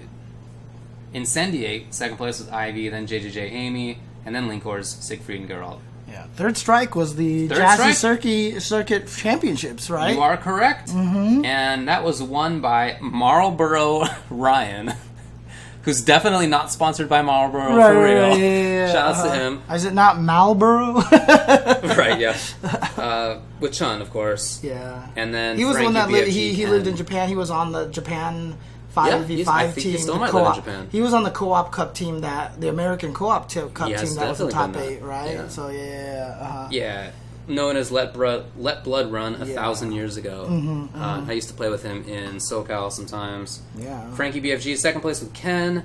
5-star was also on that Third place team. CRT, 5-star with Ken. Fourth place Nika KO with Yang. Justin Wong, fifth place with Chun. And Exodus Dudley with fifth place. Nice. Wow, these are just ancient names. And then I actually couldn't believe this, that KO Fiend was there, who played Yang. And Chris G got 7th as well with Ken, Sean, and then Chun-Li. Nice. KO Fiend and Exodus I used to play with in MDVA, also 1,000 years ago. This is like a cool top 8 for me because this is basically SoCal plus MDVA. Right, yeah. Okay, Frankie's from New York. Oh, well, Nika, alright, so it's New York as well, but... Dude, 9th place I think that's cool. These are guys who I've, like, all known, most known for 9th many place years. is Yuki, the Yuki, from yeah. Family Fun, who's also the world yo-yo champion. That's right. Like literally the world yo-yo Right, champion. right. Like it's dumb the stuff that he does with yo-yos. Tommy Two-Step was there at 9th. Daisuke Ryu, Dirtmaster Elena. It's cool, dude. This was awesome. It was like one of the biggest events that was there. I heard people in the chat were saying it was one of the loudest events. I heard it was that. like super hype. Everybody was going crazy for it. So I mean, look. This wasn't one of the topics that got one of the that won on our 5-5 voting process, but one of them was about old game resurgences. I think it did, didn't it? Did it win? Was that the one that won? We'll get there in a bit, but I think so. Did I spoil it? Maybe. Oh Maybe my you God. did, dude. Oh my god! Just like in revealing Smash Brothers on PlayStation. God, what is wrong with me today? I'm like revealing everything. Yeah. Oh, okay. Sorry. All right, I'll talk about it later then. Jeez. Shouts to Third Strike. They also announced that they're going to be doing a second Jazzy circuit next year. Good. So Good. you know, high five and congrats to all the organizers. What very, I very cool. would do, honestly, if I was the Jazzy Circuit guys and I was the ST Revival guys, I would team up. I would team up, try to turn them into a bigger event, go to the same venue so people could travel to, and kind of turn them into kind of like a similar circuit. And then what you can do is maybe next year add an MVC2 in it, because MVC2 is getting a little back into it and everything like that. Maybe they can start building something like there was Anime Evo. They could start making. Brothers. They could start making. Yeah, they could start making like OGVO or something like that, right? That's a good name. Did you just come up with that? I just made it up right now. Love it. Absolutely love it. Okay. I think that would be really cool. Marvel 3 was won by Chris G. And Justin Wong in second. Justin Wong lost to Chris G in like 2 games, so. Yeah. Dragon God third. I watched some of that. That was a blast. I really missed that game. VF was won by Homestay Akira. Oh, they have Infinite Games. That's right. VSAV was won by VSAV J1 needs to Escape. be added to OGVO. Sasquatch. You know what? I'm gonna reach out to all of them. OGVO. I'm gonna reach out to all of them and see if I can make this a thing. Guess who won Alpha 2? Justin Wong. God. Flash G second with Ken. This is my imitation of Justin Wong winning Evo. This is Rose's Crouching Strong. It's a good bud. I'm sorry, winning Alpha 2. But he did a lot of sweep, and he did a lot of reflect. Oh, did you watch it too? Okay. He just, nothing fancy. Melee was won by Toussaint Jiggly. Undernight was won by School Bus with Wagner. Technical Monkey won ST. Wait, did you say Mutant XP's name somewhere, or was he in the chat or something? Because he's the guy who runs Jazzy Circuit. I mean, he's people are talking about him. Is he in here? I don't know. What up, dude? Yeah. If so, congrats and good work. Okay. Anyways. Justin won CVS 2. Second place was Vic. I guess a player from the Dominican Republic? I hadn't heard of before. Oh, okay. Third place. Okay, I did not get... Cause third place was Chris G. Fourth place was Cookie. Fifth place was Dark King. Also fifth place was Dr. B. Seventh place, Demonic A and Arlieth. Okay, because I saw... What do you got for me? I saw Derek Daniels keep yelling, Vic, in all capital letters to Flo, and I didn't know what he was talking about. That's the name of the player. Okay. He actually looked pretty good, to be honest. Good it was stuff. cool. Anyway, Justin did not win MVC 2, spoiler warning. He didn't. Executioner won it.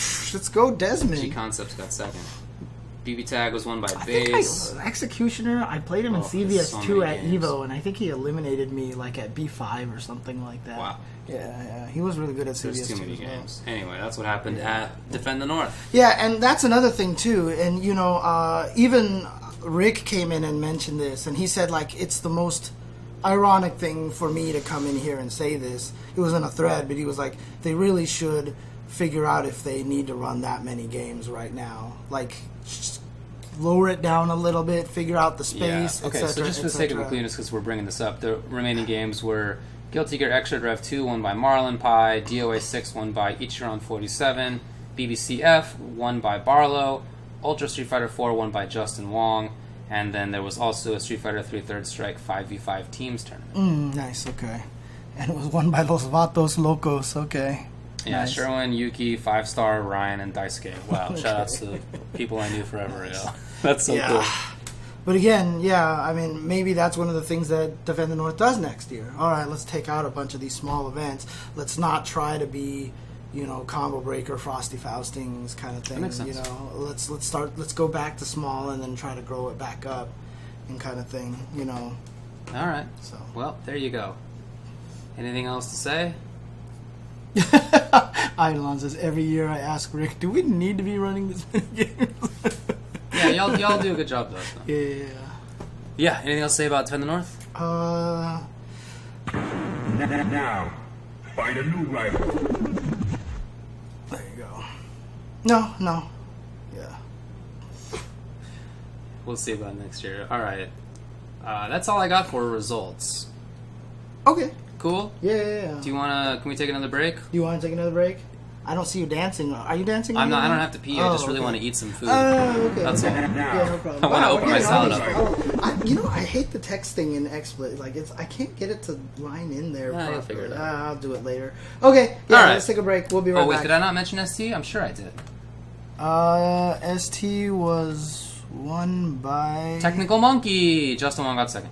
Okay. Justin got a lot of seconds. He got a lot of top 8s. That is dang for sure. Yeah. All right, we can take a break. Yeah, be right back soon. Okay.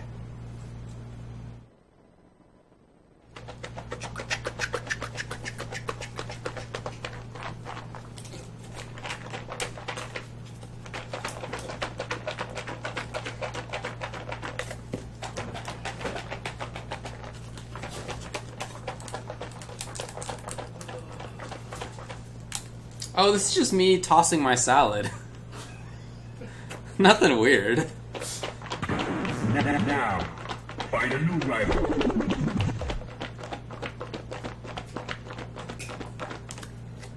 Don't be gross. Jeez, chat. Oh my god. I wasn't watching. I was taking a drink. Weirdos. What a strange euphemism, by the way. I wonder how that got started. I don't know.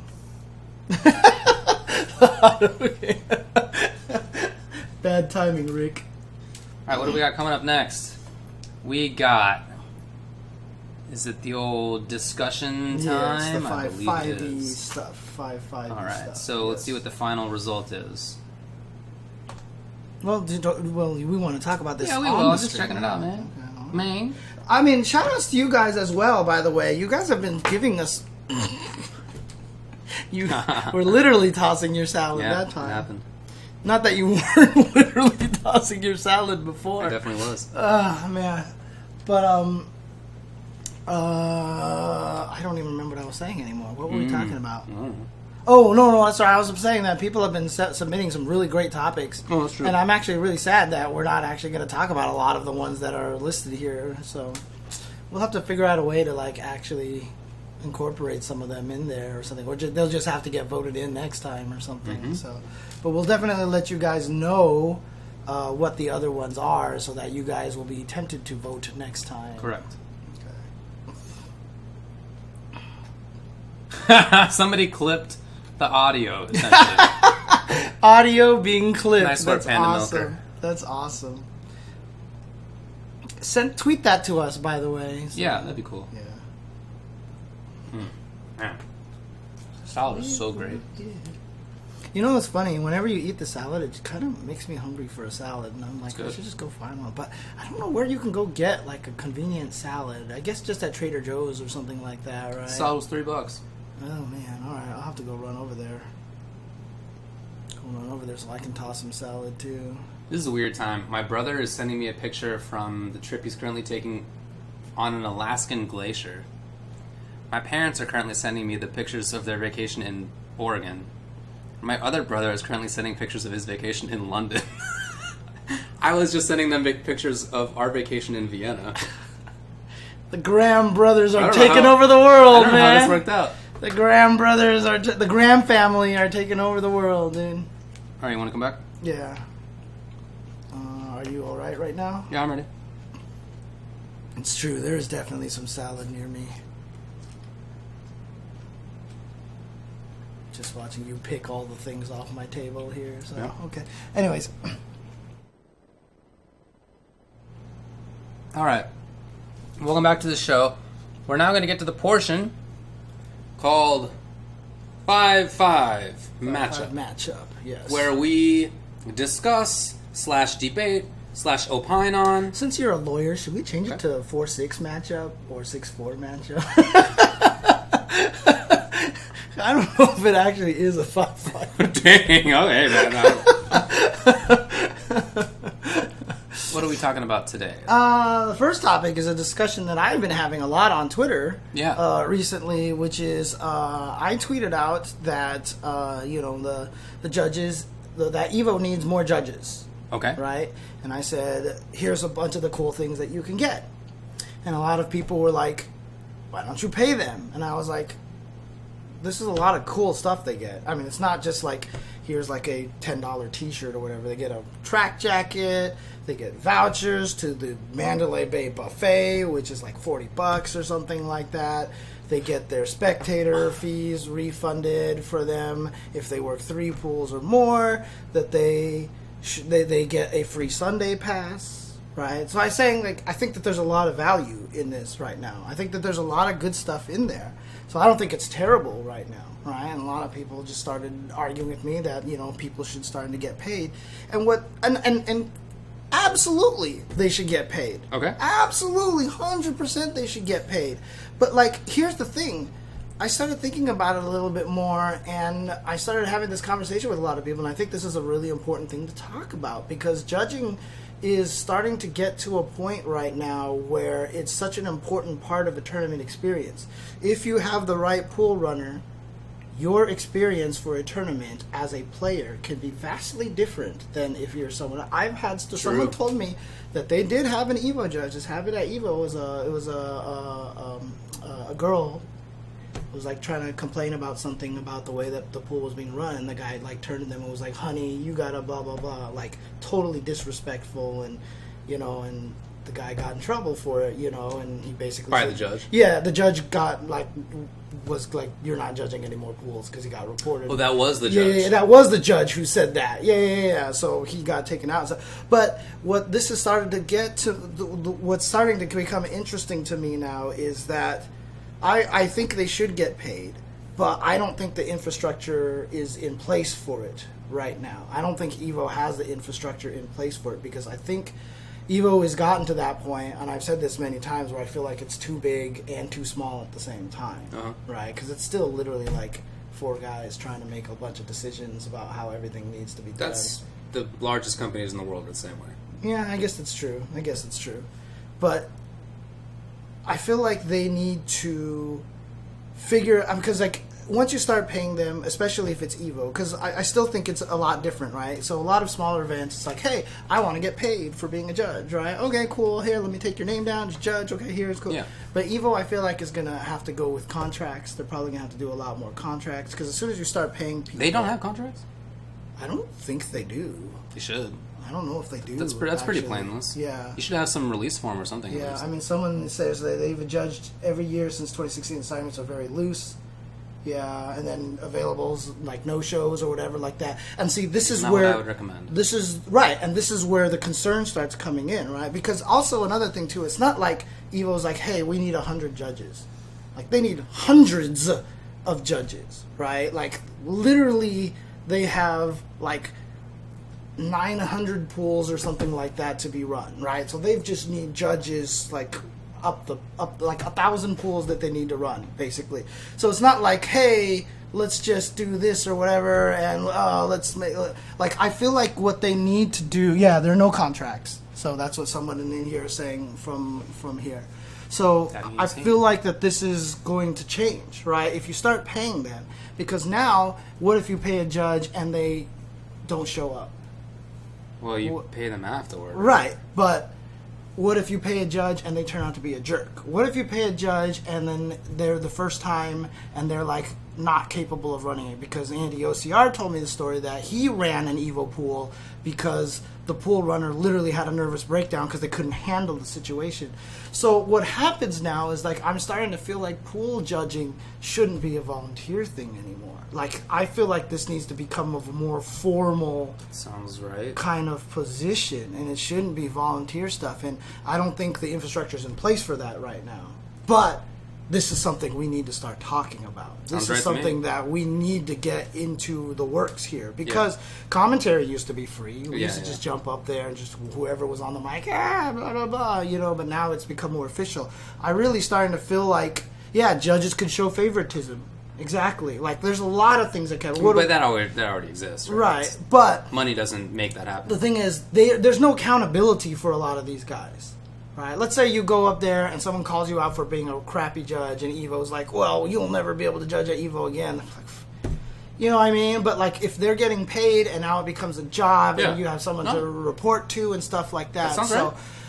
My stance is that I think that what they're getting right now for not getting paid is pretty good. Right, I mean, you get 2 free buffet meals, one on each day, one on Friday and Saturday, right? And that's a lot of food, right? So that's really good. You get a really nice souvenir jacket. Someone asked me, it was like, I bet you wouldn't do it. And I was like, dude, I've made trailers. You definitely did do it, I know, I was like, I've done it and made trailers and intros, and I've bought supplies, and I've driven. You are not the person to call out. Other people maybe, not you. But, like, you know, that's just the thing is, like, I don't think that we should be in this position. So I absolutely think that they should be paid. I don't think we're in a position right now where this year EVO can go, all right, let's pay everybody, and because something's going to happen, and some drama's going to come up. Because right now the drama is judges aren't getting paid. As soon as you pay it, and then someone's going to be like, you paid this judge to DQ me even though I was standing right over here, blah, blah, blah. Or this person kind of had a nervous breakdown. And so now it becomes to the quality And we have to make sure that the judges have the proper training. They do the training on Thursday, but now you're requiring the judges to show up for a 4-day thing when a lot of people say they can barely afford a 3-day event kind of thing. You know what I mean? And then you have 500 judges, only 100 show up to the training anyway because they can't travel to. So this is what I mean. It's like once you start doing that, there's so much more formality and there's so much more added to it. And I'm not saying that it can't be done. I'm just saying that the steps need to be taken now to make sure all of that stuff is done. Well, I think that they should be taken. I agree with you. Mm-hmm. But I think that the process is not that onerous. Yes, exactly, Hanzo. He says, if only there was some certificate for running a tournament that comes with a class. Yes, that is exactly the same kind of thing I'm thinking of. You know, having formal training sessions. That would be great, but that seems to me... So that sounds like it does require more of an infrastructure. Just paying the people who currently do judge does not seem to me like it requires a big new step. I don't think it does either. Yeah.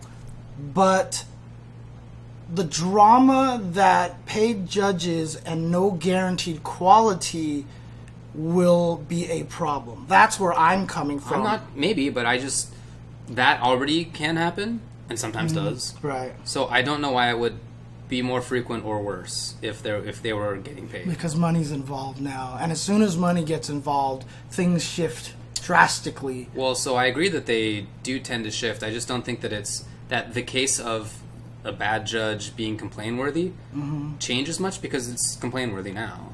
And so I guess I don't know, like, that doesn't seem like it's a significant enough problem to not pay judges. As long as it's volunteers, I think a lot of people are like, oh, well, then you shouldn't volunteer.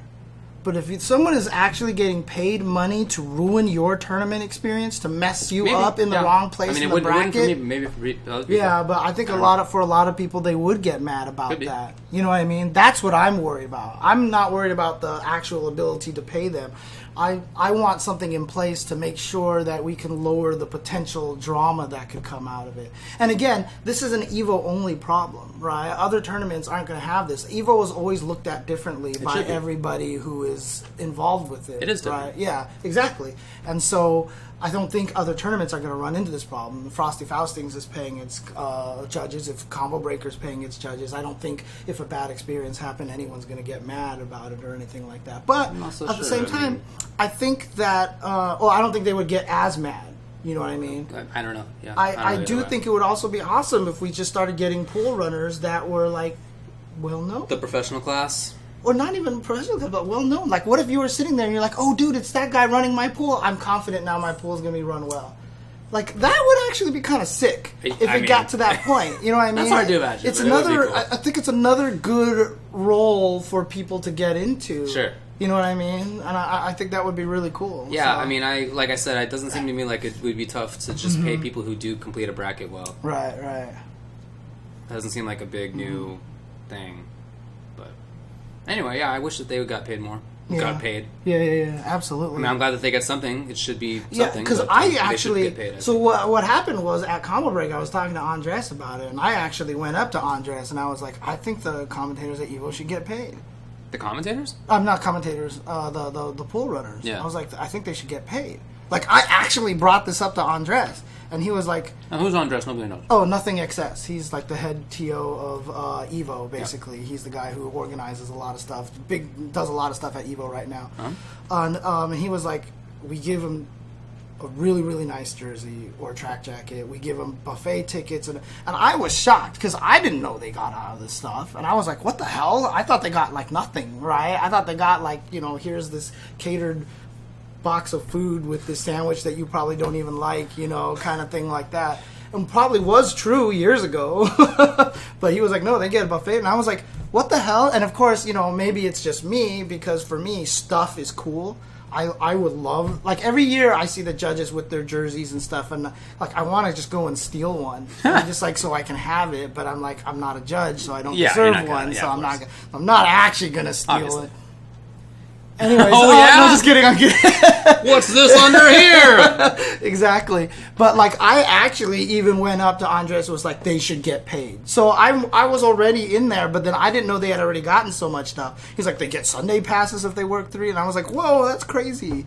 And so I was like happy that they got that much stuff. Yeah, it's good. I just wish they also did get paid. Yeah, for sure. And I don't think it's an either or. You could definitely do both. Give them perks and pay them. Naturally. I just don't think the infrastructure's in place, and I'm still worried about the fact that once you do start paying them, especially because it's EVO, then all of a sudden you just raise the door for the floodgates of a different kind of drama. But if you can get it to the point where there's a guarantee that people will do a good job, then there you go. Yeah, I don't think it's a big deal. Or I don't think it should be a big problem. Now, find a new Thanks for the rival. follow. Next space, nobody, no name. Stupid thing. Sorry, everybody. We'll fix that. So that's one of the 5-5 debate. Well, I topics. mean, do you have anything to add? You didn't say anything. Yeah, I did. Yeah, You're like, I agree. I think they should get paid, and that's like kind of what you said. So, okay, there you go. All right. doesn't seem. Okay. It just doesn't seem like it's like as complex as I feel like other people want to make it sound. And also another thing That's too all. is I think a lot of people are probably thinking, if Evo pays their judges, it would cost like a few $1,000s or something like that. And that's definitely not the case, right? If they pay their judges, it would cost like $15,000, $20,000 or something like that. And that's on a cheap rate. If people are arguing to me that they should be paid like actual, like real working job rates, and if you do that, then like that is that'd be an tough. expense. That is an expense. That'd be harder. So yeah.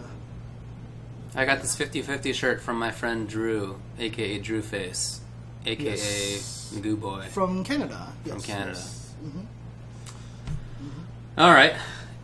Anything else on this topic? Nope. Let's get to this viewer one. All right? All right. So, of course, as we have been doing, each week we allow anybody to offer some topics. And then, after we've gotten a list of topics, we create a poll out of it and send it to people who are Twitch and Patreon subscribers, and then they vote. They vote on it. And we talk about whichever one they end up choosing. So, let's talk about the topics today, because we had a bunch. I think it's cool that we got as many cool topics as we did. Yes, we have a lot of cool topics, and I'm sad we're not talking about some of them. Just go down the line. How do you determine the type of commentary that is ideal for each fighting game? See, that's a Cool question. That's a great question. That's Cool a question. I We're would not love talking to talk about it, but cool that. question. Is it possible to be a top player with bad combos but great fundamentals in SF5 or MK11? Say that again. Is it possible to be a top player with bad combos but great fundamentals in Street Fighter V or Mortal Kombat 11? You can just say, yeah, Justin's doing it. There it is. It exists. Yeah, I mean, for those games in particular, too, because Yeah, those are those not two- combo-heavy those two games games. at all. Yeah. Yeah, in particular, those two Just games. like play you could- Jax. He doesn't have combos. Don't worry about it. Jax doesn't have He's got combos. some, to be honest. Okay. Anyway. I mean, you need a frame-perfect throw combo to get the crushing blow, right? Hey, It's actually not nearly much as easier. hard as it was at MKX, Much easier. by the way. Yeah. Which is or should be more valuable in fighting games? Mind games or execution? This is something we've talked about a million times already, so... Yeah. Are some commentators better at commentating pools than top 8? That's like a... I think it's an interesting question. Yeah, it's an interesting Like, question, it's just but... which style works for which situation? Yeah, I would... And plus the Thank weird you. thing about it is, like, I wouldn't even necessarily answer that Comment question typhoon. directly, because I feel like that makes me want to ask a different question. So, but in any case... Are voting events like Street Fighter League a net positive? Or is the vitriol they cause too big a problem? Not talking about it. Mm-hmm. What action should be taken in the wake of the issues experienced at Defend the North? How can the New York City scene grow from it? Not talking about it. Man. Which old fighting games deserve a resurgence? Would people who recently picked up fighting games like Street Fighter V like Street Fighter V more because they didn't experience its rough beginnings? Yeah, Okay. probably the answer is yes. Yeah. By the way. Some of the FGC Pro Tours seem like they're struggling. Arc Revo, DOA, DBFZ. What do they need to do to be more relevant? And then, Street Fighter V's business model seems bad. What's up with that? Sounds like a stand-up comedian routine. What's up? What's the deal with Street Fighter's business model? Seinfeld. Yeah. Yeah. Yeah. Oh, man. Here's what we're talking about today.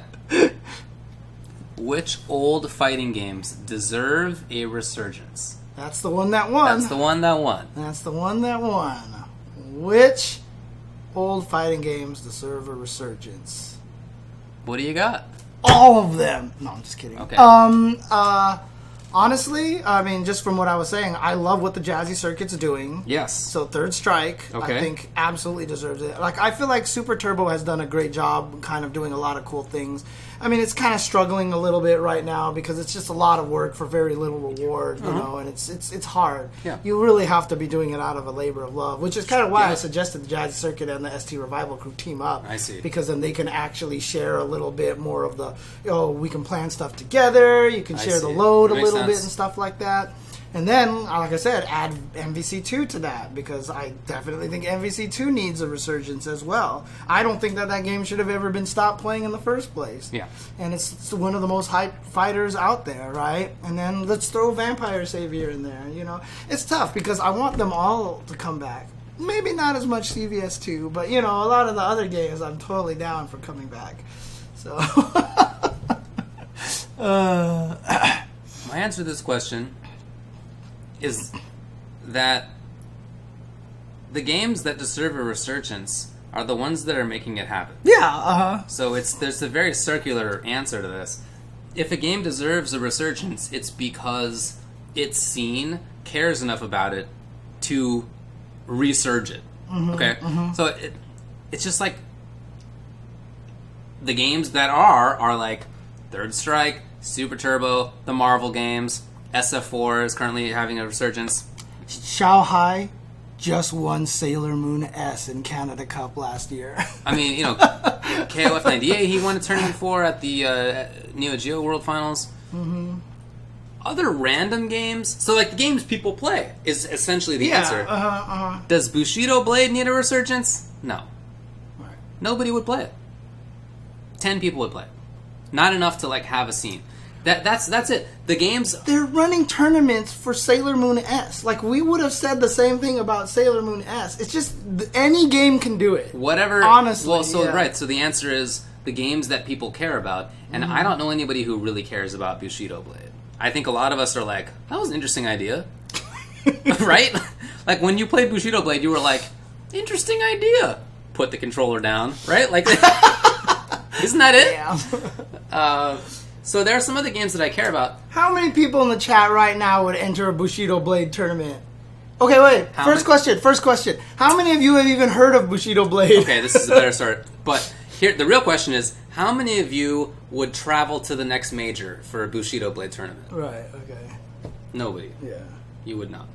You would not. People travel for Teenage Mutant Ninja Turtles. Okay. Yeah, they there do. are games that Yeah, people yeah, do that for. Sailor Moon, you brought up. Those are some very old games, but there's plenty of other Savior. games. Vampire, also very old. Yeah. So these games deserve a resurgence because of the scene. It's not the game itself. They're all good games, but the game itself is not why. It's that people love the game. Mm-hmm. So that's why. And those games, guess what? They have a resurgence. Mm-hmm. But It's a very circular answer. Yeah, I'm just wondering though if they're just thinking like, which one do you feel like deserves to get back into the limelight, kind of thing. I mean, none. If nobody cares about a game, it shouldn't. Right. Then who cares about it? If nobody cares about a game, then nobody cares about it. Yeah. All my answers to this question are just going to be circular.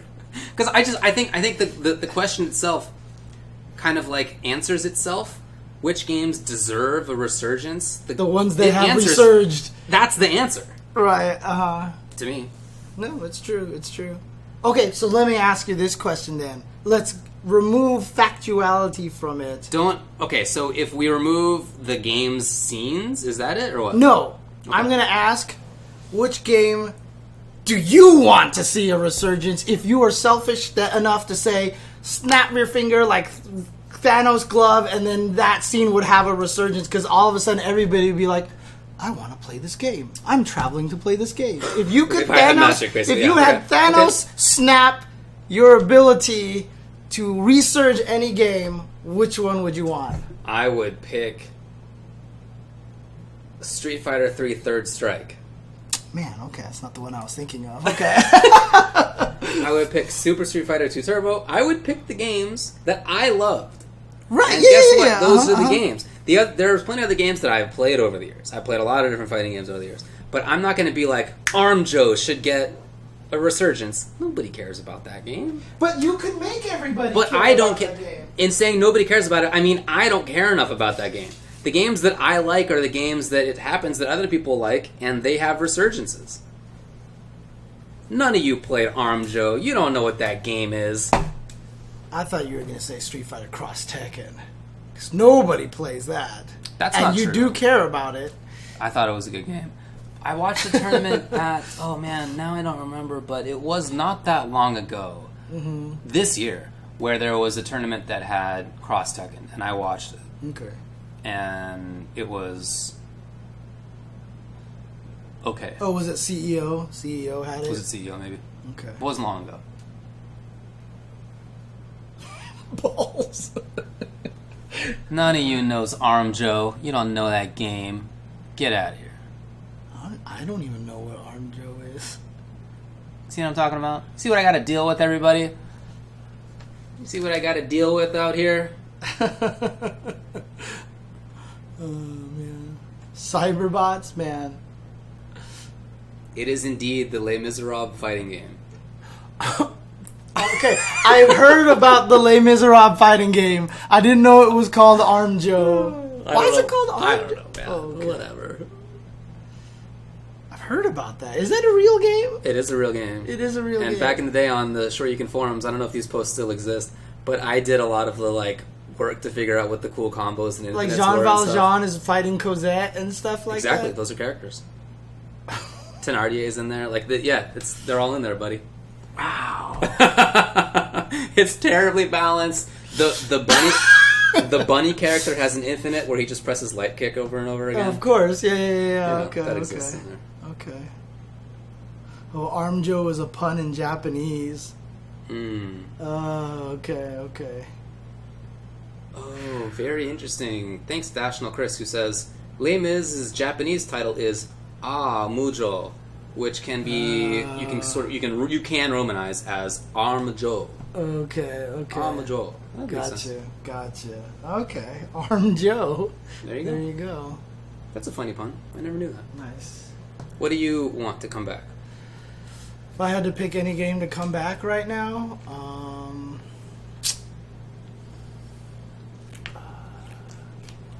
if I could snap my fingers and it would be all big and important and stuff like that, I mean, it's a boring answer, like Super Turbo, because I just love Super Turbo, right? But, I mean, Vampire Savior I wish was bigger than it is right now. It does exist, though. There's a scene. Yeah, there's a scene, but, I mean, it's clearly, mostly the same guys, right? Of course, I don't know how many new players are going into it, so, Vampire Savior would be a really, really cool one. Okay. If I had to pick, one from, the obscure depths and, bring one back, oh, man, that's a tough question, actually. I'm trying to think of the craziest game that I enjoy for no reason. I've seen some tweets lately from some person who's been figuring out Def Jam and what the tiers are and which characters should be legal in tournament or not. I think that's hilarious. According to the tweets that I've seen, a lot of the characters should not be considered tournament legal. Yeah. I've heard some characters are just stupidly broken or something like that. So there was a Def Jam tournament at CEO for sure. I saw some of that. I think we need to bring back. There was the game called Black Hole Assault, which was a little robot fighting game on the Sega Saturn, and you could program the AI. You could tweak the AI. Wow. So every character you could tweak the AI, be aggressive at this distance, do this, try to do all this stuff. That's what I would bring back, and I wouldn't make anyone play it. It would only be creating your AI.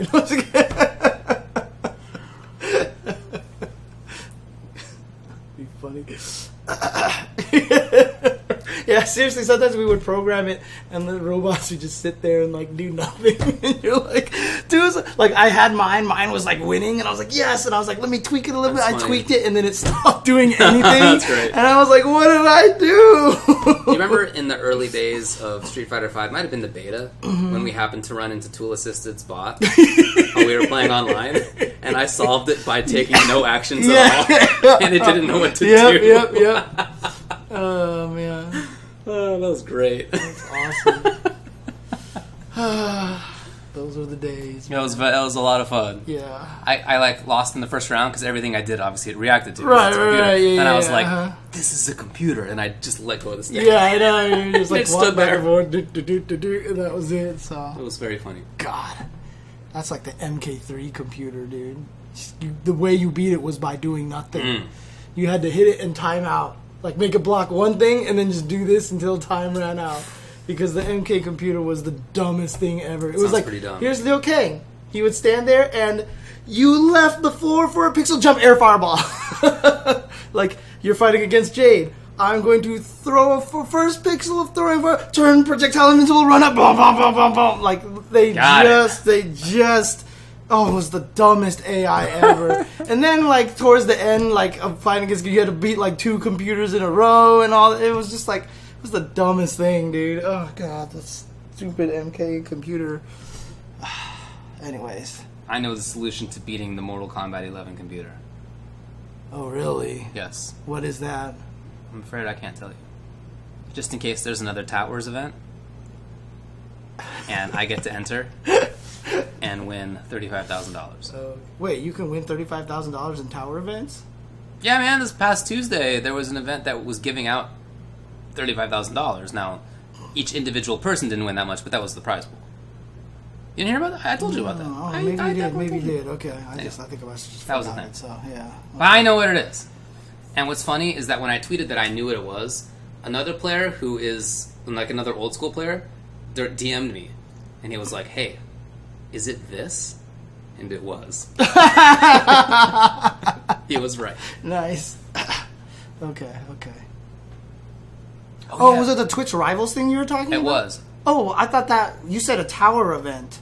That's what it was. Oh, I didn't realize they were related to the same thing. Okay, gotcha. You were grinding towers for like 6 hours. 7 hours. Okay. Got it. Okay. That's right. Money for beating AI, and I know this. Why didn't you win it? I was doing jury duty that day, Oh, that's right. and it was it was Amazon Prime Day, so I wasn't streaming Oh, anyway. that's right. Well, you didn't have to stream it. You did. Oh, okay. Gotcha. All right. Do you want to do one of these other ones? Do you want to do like the second place one?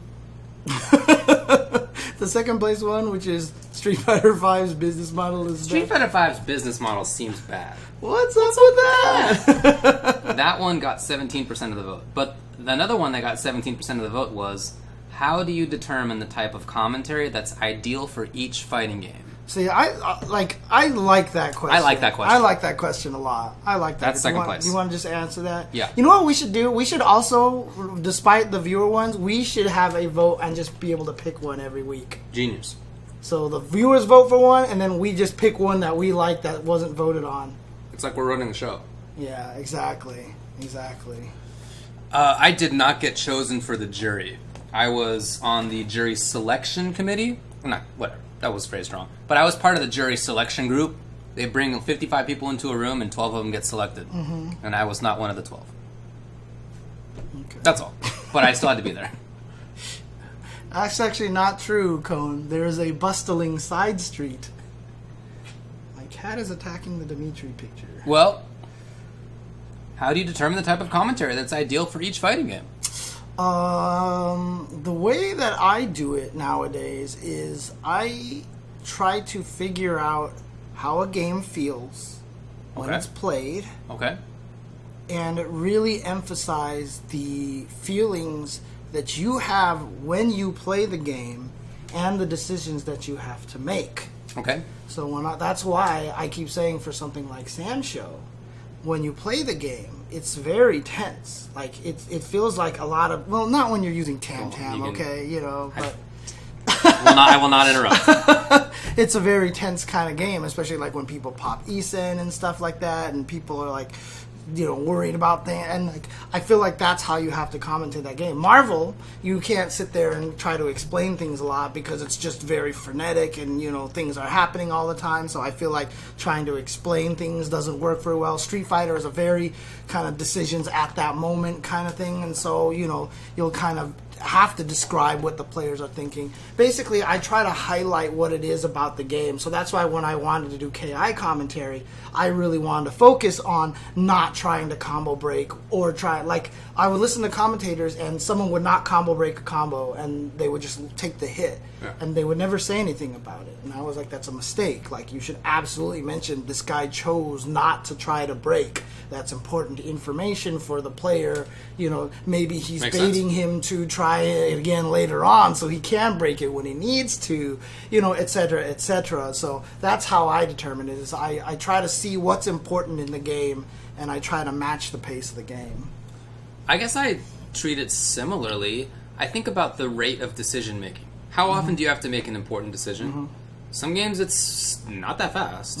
Some games it is super fast. And so I try to tailor my commentary to that. Now, I'm not always remarking, I'm not narrating, and I'm not always just analyzing and remarking on it, right? There's other stuff you do, you get excited, you tell a joke, whatever it is. But the pace, I think, has to be related to that. If it's a game where if it's Justin versus Justin, if he clones himself and he's playing himself in a game, then that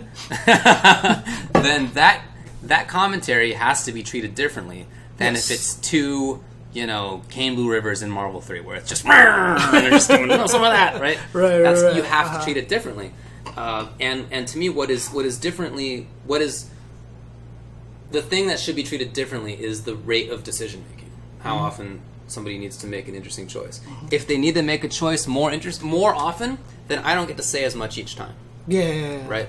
Because I need to move on to what the next interesting thing is, so I can't get too involved in each individual strategic choice. So I think part of why... Thank you for the sub. Tender Torture, what a name. Thanks for the sub. Part of why people think of... They're just trying to make the meat softer. Okay, there you go. That's one way to do it. Before they serve the steak, right? There you go. The little mallet. Part of why hype commentary tends to work on Marvel is that Marvel's rate... I definitely have solid right here.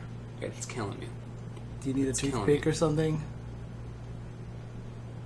Do you need a toothpick? I got it. Okay.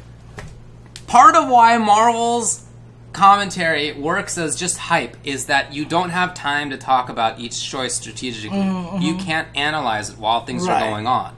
And so instead of that, you have to find something else to do. And that's any number of other things, but it's not like in-depth analysis.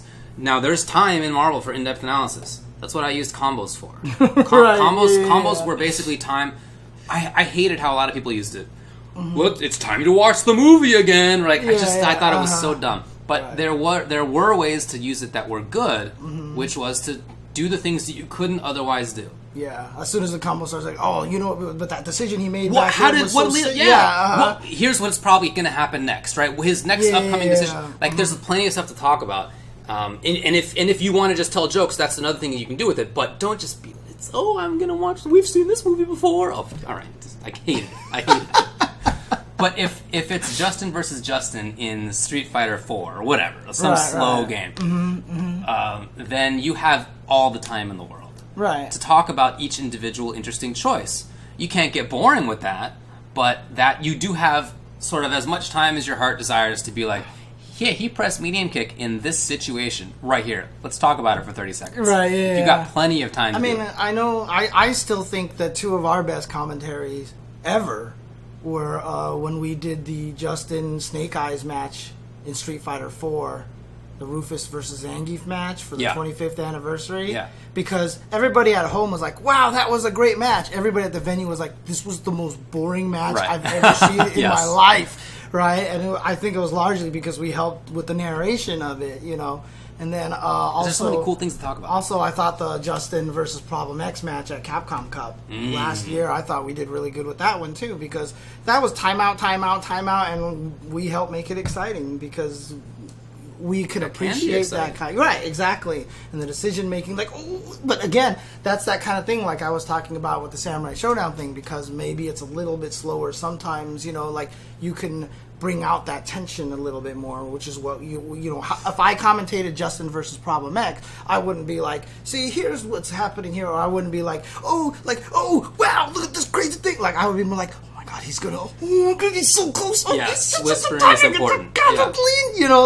You would try to do stuff like that. You have to tell the story to understand, and the reason why it helps that we're players is that we can feel what the players are feeling. You have to be. Right? So, like, when you see two people staring at each other, one guy kicks, and then they don't do anything, he went for the kick, kind of like that, so. Yep. Yeah, there you go. That's what I think about. And again, this is not to say that you have to, this is from my perspective, and you don't have to be the analysis person to make these kinds of ideas work. It's the same kind of thing if you're just going to, if you're better at, or if you prefer to do anyway, to do the sort of the joke side, the kind of getting excited, yelling sort of, the same thing works for that. Yeah. For both. Whether it's Fast Marvel or BB Tag, or whether it's a slower game, you have to, as well, tailor how much of each one of those things you're doing based on the speed of the match. For me, the rate at which players are making interesting choices. Yeah, and like one of the things, like, a lot of people are talking about Tasty Steve in the chat, right? Like, he's one of the masters of reading the feel of the crowd and the audience. And so the way he commentates is like a wave that the audience surfs on, basically. They're like he takes them on the roller coaster. So like when what they're experiencing, he verbalizes really well, and that's why he's really good at addressing the audience. Yo, give this guy, make some noise for blah, blah, blah, even though he says it all the time, but it's what the people are feeling at the time, right? Like if I sat there and was going like, hey guys, make some noise for blah, like it would just be like, what is this, James? I don't think it would work as well. So, different styles can also reach into that little, through the space as well. Yeah, I mean, so. None of what I said precludes many different styles from being viable. We should have many different styles. We absolutely should. We do not want to be like other esports. No, we do not. We do not. Absolutely right. Yeah, we need to have many people doing many different styles, and we do. And we do. Yep. Yeah, sometimes that can happen. Too many jokes when too much is happening. But I will say this. Sometimes that happens because you're just tired. 100% correct. 100%. A lot of people don't realize a lot of the extra things that go into commentary. Yeah. Because sometimes I'll be commentating with, like, Jeremy, and, like, we've just been there the whole day, and all of a sudden we're just, like, saying really stupid shit, and and it's just because we're both really freaking tired, and a lot of people don't realize that happens a lot. How could they know? Dude, there was one time we were watching a stream, I can't remember one, but I was just sitting there and I was like, they are clearly tired. Yes. Because I could hear what the stuff the stuff that they were talking about. I was like, well, you could hear in the voices, and the things but that they talk things about, that they say, for sure, absolutely. What they choose to point out, it's like the lazy stuff at that point. I mean, I'm guilty of that too. If I get tired, of course, nobody's perfect. Oh, thanks, Spirit of the CBT. No, I was kidding, because he was like, you're really part of that problem. He meant to type rarely. Oh man, how do you deal with clashing co-commentators? That's a tough one. That is really tough. I've had a lot of commentators that when you commentate with, that they just don't know when to stop talking, or they don't know when to start talking, and it's weird. Like, you'll throw in spaces for them a lot of times. You'll be like, oh, blah, blah, blah. And, you don't want to do the whole thing every time. You're like, da-da-da, what do you think? Like, a lot of beginner commentators will do that a lot. They'll always be like, oh, da-da-da, what do you think of this matchup? And, like... Yeah, that's not the right. That doesn't need to be vocalized. That's not the way that you. But like, there's be times where I'll be like, "Oh, what? He's really in this situation. Oh, okay, great stuff there." And then I would definitely talk. And then well, we've been doing this forever, so we know now. Yeah. But sometimes I sit there and the other person doesn't say anything. Then I'll be like, okay, now we're gonna, and I have to bring it back in. But a lot of times you just try to engage them as much as you can, and sometimes if they don't stop talking, you just gotta talk over them, or there are commentators that talk a lot that I just let them talk. Yeah, that's true. I literally just will be like, you know what? This is their show right now, and sure. I'm just going to let them keep doing that. And I will just supply small snippets here and there, whatever I need to do. So yeah, I think that's true. I try to be. I mean, I've talked about this many times, right? I view it as a fighting game matchup. I use this example all the time. I just think it's perfect. You said it one time, and I was like, dude, that's it right there. So in this example where you're talking about where people might not necessarily know it's their turn, I view it as turns in a fighting game. I've just done something that is unsafe. your turn to go. Yeah. Oh, you don't want to? Okay, I guess I'll do something instead. But it's your turn. I'm trying to. Yeah. Here you go. And I know, like... I'm -3. Now press the button. Z has always said he was always jealous that we've commentated for so long together because we just know when to start talking for the other person. That is true, but I think that most of the other strong commentators do the same. Yeah. The pairings, the commentator pairings. Not even just pairings, like even out of the pairings. Yeah. Well, I just mean like for you and me, like it's just... It's very easy, of course. I'm just talking and then I stop and then you start and then like we know when the other person's stopping. It's really kind of funny. Definitely. And yeah, there is a matchup aspect to it. So I want to err on the side of fitting myself to the matchup. So I like to be the kind of jack of all trades. Yes. In a commentary situation. Sometimes there are people who are better suited to one side or the other, one role or the other, and not just to say narrator or color. I don't think we really do that, but likes to do one particular thing. They're the hype person, or they're the info person, or they like to talk when it's the big moment, or they don't like to talk when it's the big moment. Like you have to fill this kind of stuff out. But I try to fit myself to that. What are you good at? Co-commentator? Cool. I'm going to try to help you out with that. Right. I'm not going to get in your way on that stuff. And again, like it depends on what. Like I'm not a big C60 Jam says commentators who can predict what players will do are awesome. I'm actually not the biggest fan of that. I'm not a biggest fan of commentators. I bet he's going to do this, and then it happens. I don't think that's necessary. Yeah. What I do sometimes. But when you say like you got to watch out for this, and then it happens. That's what it is. Yeah. That's what it is. Because that's the same meaning without just thrusting in your face. I think they should do X. Nobody cares about what you think, but they may do this. Okay. And the other thing too is that I don't want to make it sound like I'm trying to brag. You know what I mean? Because like I'd be like, you gotta watch out for. What happened? You know? Yeah. I do not in those situations say, "Told ya." Yeah. Exactly. I don't you don't like care that. what I think. I don't like doing that. Like viewers aren't like, "Oh, David got him." Nobody cares. Yeah. Because the other thing that I hate too is like a lot of people would be like, "Oh, uppercut," and then they uppercut. And then you punish them like, see? And I was like, yeah, but if you were playing against them, they probably would have blocked. It's like useless, yeah. Yeah, because they know you would have uppercutted there. You're a different human being. Right. Like, if you were in that exact same situation at that exact same time, he would have did something different because you're a totally different human being. You know? You're right. So I don't feel like it's like a thing to really... Yeah, Actually, Crispy Love You says it's like it feels a little self-serving. That's kind of why I don't do. That's why I kind of don't do it. So. I agree with you. And by the way, Max is right when he's talking about how. Oh, thank you, Heroes in Dark. How he spends too much time talking alone on stream. It's something commentary with somebody else requires practice. It's not something that. I mean, I didn't pick it up instantly. I don't think any of us who are commentating now are like really predisposed to it. We all learned it. We all learned it. It's just a skill. And we always tell if you don't do it, then it's not going to be something you keep up with, of course. We always tell the story of the Vi Daigo match from SCR.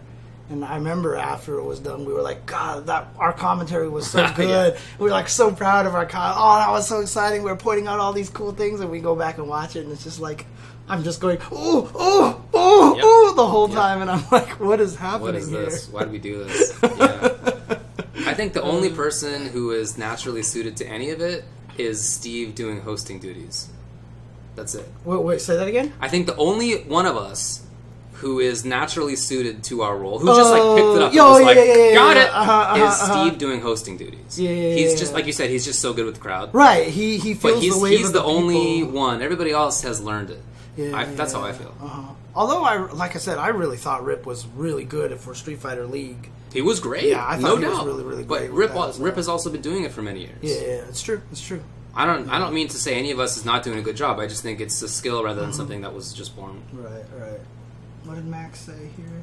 Biggest pet peeve is having a conversation about players' match that isn't directly the fight, and the co-commentator says, "Yeah, well, back to the match." Oh, okay. So I think that's not one of my biggest pet peeves. If I notice that there's something that if there's a ramble or if there's a big break in commentary, very commonly people will come back with "all right," or, so, or "okay," or "back to the match." Yeah. Like there's a something to like ease you back in. Yeah. Just hop in there. Yeah. That's what I try to do that, and I'm not always successful, but I try to just words, sentence. Like you're just talking about blah blah blah blah blah. Okay, the scissor kick here, and just kind of jump back. The in scissor there kick. Just say the scissor kick here. You don't need to say okay. Yeah. I really liked commentating Marvel. Although I didn't do it very much at the end because I knew that I didn't know the game well enough anymore. Right. But I really liked it when I did do it. Even when I didn't love the game, which was I hated it for a year or two, Marvel 3, I still really liked commentating it because it was fast. Yeah. It was cool. And then once I fell back in love with the game and I was still commentating because I was playing it, I really enjoyed it. I mean, I guess that counts as an old game. That is a game Marvel that 3? I would love to see have a resurgence, actually. 2010 Marvel 3 came out, Yeah. and then Ultimate was... Or maybe it was the same year. It might have been both 2011, actually. Yeah. I think it was. It was. It came out in, like, the beginning of 2011, and then Ultimate was out before the end of 2011, because I remember us being like, what? Yeah, everybody was, and that's why it didn't sell well, and that's why Japan was like, this game flopped, and then they archived all the code, and it was all gone, the dev environment was gone, and that's why they couldn't add any more characters or balance it anymore, because the entire thing was put away. That's, Because they did, and bummer. then it was one of the best-selling games for the whole following year because of how hype it was at tournament, and for the years after that, and because it was always cheaper. So it kept selling really well. The problem is Japan values the initial sales way more than the value. I mean, I always hear the story that games in Japan, big games, most popular games, are in bargain bins like a month later, because it just, if you don't get it then, it doesn't matter. Wow. And that's just how that's how like That their sucks. attitude is there. So it's really weird. I don't really think that ST, Third Strike, and Vampire are... Well, I haven't done Vampire, I guess, but just watching it, I feel like it wouldn't be that difficult to commentate speed-wise. It's not... I mean, certainly Third Strike and ST, while they're fast games, they're not so fast that they're difficult to commentate. Super Turbo, you have plenty of time to talk about things. Vampire Savior is a little harder because I haven't done it. Vampire Savior, people can die faster than like even the load time of some other games. I mean, seriously, it's... But is it... So I didn't think that Marvel was too fast to commentate. Yeah. Right? Yeah, probably. I mean, that's just the thing, is like, as fast as Marvel was, it wasn't like the match ended right away. Like, Darkstalkers, Vampire Savior literally is like, round one, fight, dead, Okay, all right. go, dead. And that was like, oh, okay. So you, like, barely even had a time to tell anything. You know, it's kind of crazy. But I have to think back at it. I think that's another one of those games where you just kind of get crazy and scream and yell about things. So, here you go. All right. That's it. Okay. Cool. Some other stuff happened, if we're done with that. Yeah. Let's go to the fighting game news. SamSho got a patch. Yes. Better online play. I haven't tried it online yet, so Oh, yeah? I haven't had a chance to test that patch because I've been playing it a little bit more offline. But yeah, I'll definitely check that out. Hope it is better. Like I said, I haven't even really been playing that much ranked anyway. I've mostly been just inviting people and playing. But when you do that, how is it? It's always felt okay. But you haven't played since the patch? But I haven't played since the patch. The problem with it is when I'm playing with people like that, I'm not as critical. You know, my brain isn't just focused into that critical. Because, like, when I'm ranked, like, I just want to win. And, like, when I lose, I'm like, God, this stupid net code. You know what I mean? Like, people know I rage on my stream all day. But especially on Tetris. Oh, my God. You don't want to hear me rage on Tetris. I've watched you play Tetris. Yeah, dude. Like, people always be like, good game, James. Like, no, this is not a good game. Like, I didn't win. Yeah. This doesn't count. And I get so mad. But like honestly, so a lot of people are saying that it's so much better. That's good. So I've heard that it's better. I haven't heard that it's so much better. Yeah, Crackprawn's saying it's still bad. Yeah, I mean, look, the thing about it is... A step up at least would be it's great. never going to be GGPO quality. You know what I mean? When you run into a bad... I mean, because here's the thing, right? Again, I'm one of those people that just... I always just give people benefit of the doubt, right? Okay. So, like, I play everything, and every game I've played, I've run into bad matchups. You know what I mean? Oh, sure. As good as MK... You mean, like, bad connections? Yeah, bad connections. MK10, Injustice 2. Same. I ran into terrible matchups. My Tekken experience has been worse than Street Fighter V experience, even though Street Fighter V, everybody hates that one, you know, and, you know, I've had great matches on Street Fighter V, no problem and stuff like that. So, for me, I'm just like, you know what, this guy's probably playing on Wi-Fi in Minnesota or something like that, and, you know, I'm just like, whatever at this point. But every game I've had good matches as well, so it's weird for me. It's weird for me, so. Well, I haven't tried it yet either, but that's cool. Yeah. At least they're working on it. I mean, they were very fast when it came to patching the input lag. So. Is there rumors of Good Tifa work. showing up in Tekken 7? This is something Maximilian just tossed out there, and, like, I'm sure his nose is to the grindstone a little bit, so... There are now. I think that's what it is. Yeah, okay. We just started the rumor. Self-fulfilling. Yeah, there you go. Mortal Kombat 11. They had a teaser for Nightwolf. Did you see it? Where he goes, Bing. But my whole thing was I want to see what he looked like, and he looks pretty sick. I mean, I like the way they designed him. Like he retains some of his Native American flair without being incredibly racist. You know what I mean? So very similar to Chief Thunder. You know what I mean? I felt like they did a good job with him, so I'm happy. I think that's pretty cool. Yeah. Other news is that... Wait, that Nightwolf teaser is a Chief Thunder reference? How so? I don't know. That's what C64 is saying. So are they just the same character and everybody knows it? yeah. I don't know. Okay, alright. What were you saying? Sub-Zero will get a costume that looks just like Dimitri Vegas. Really? I couldn't keep that up.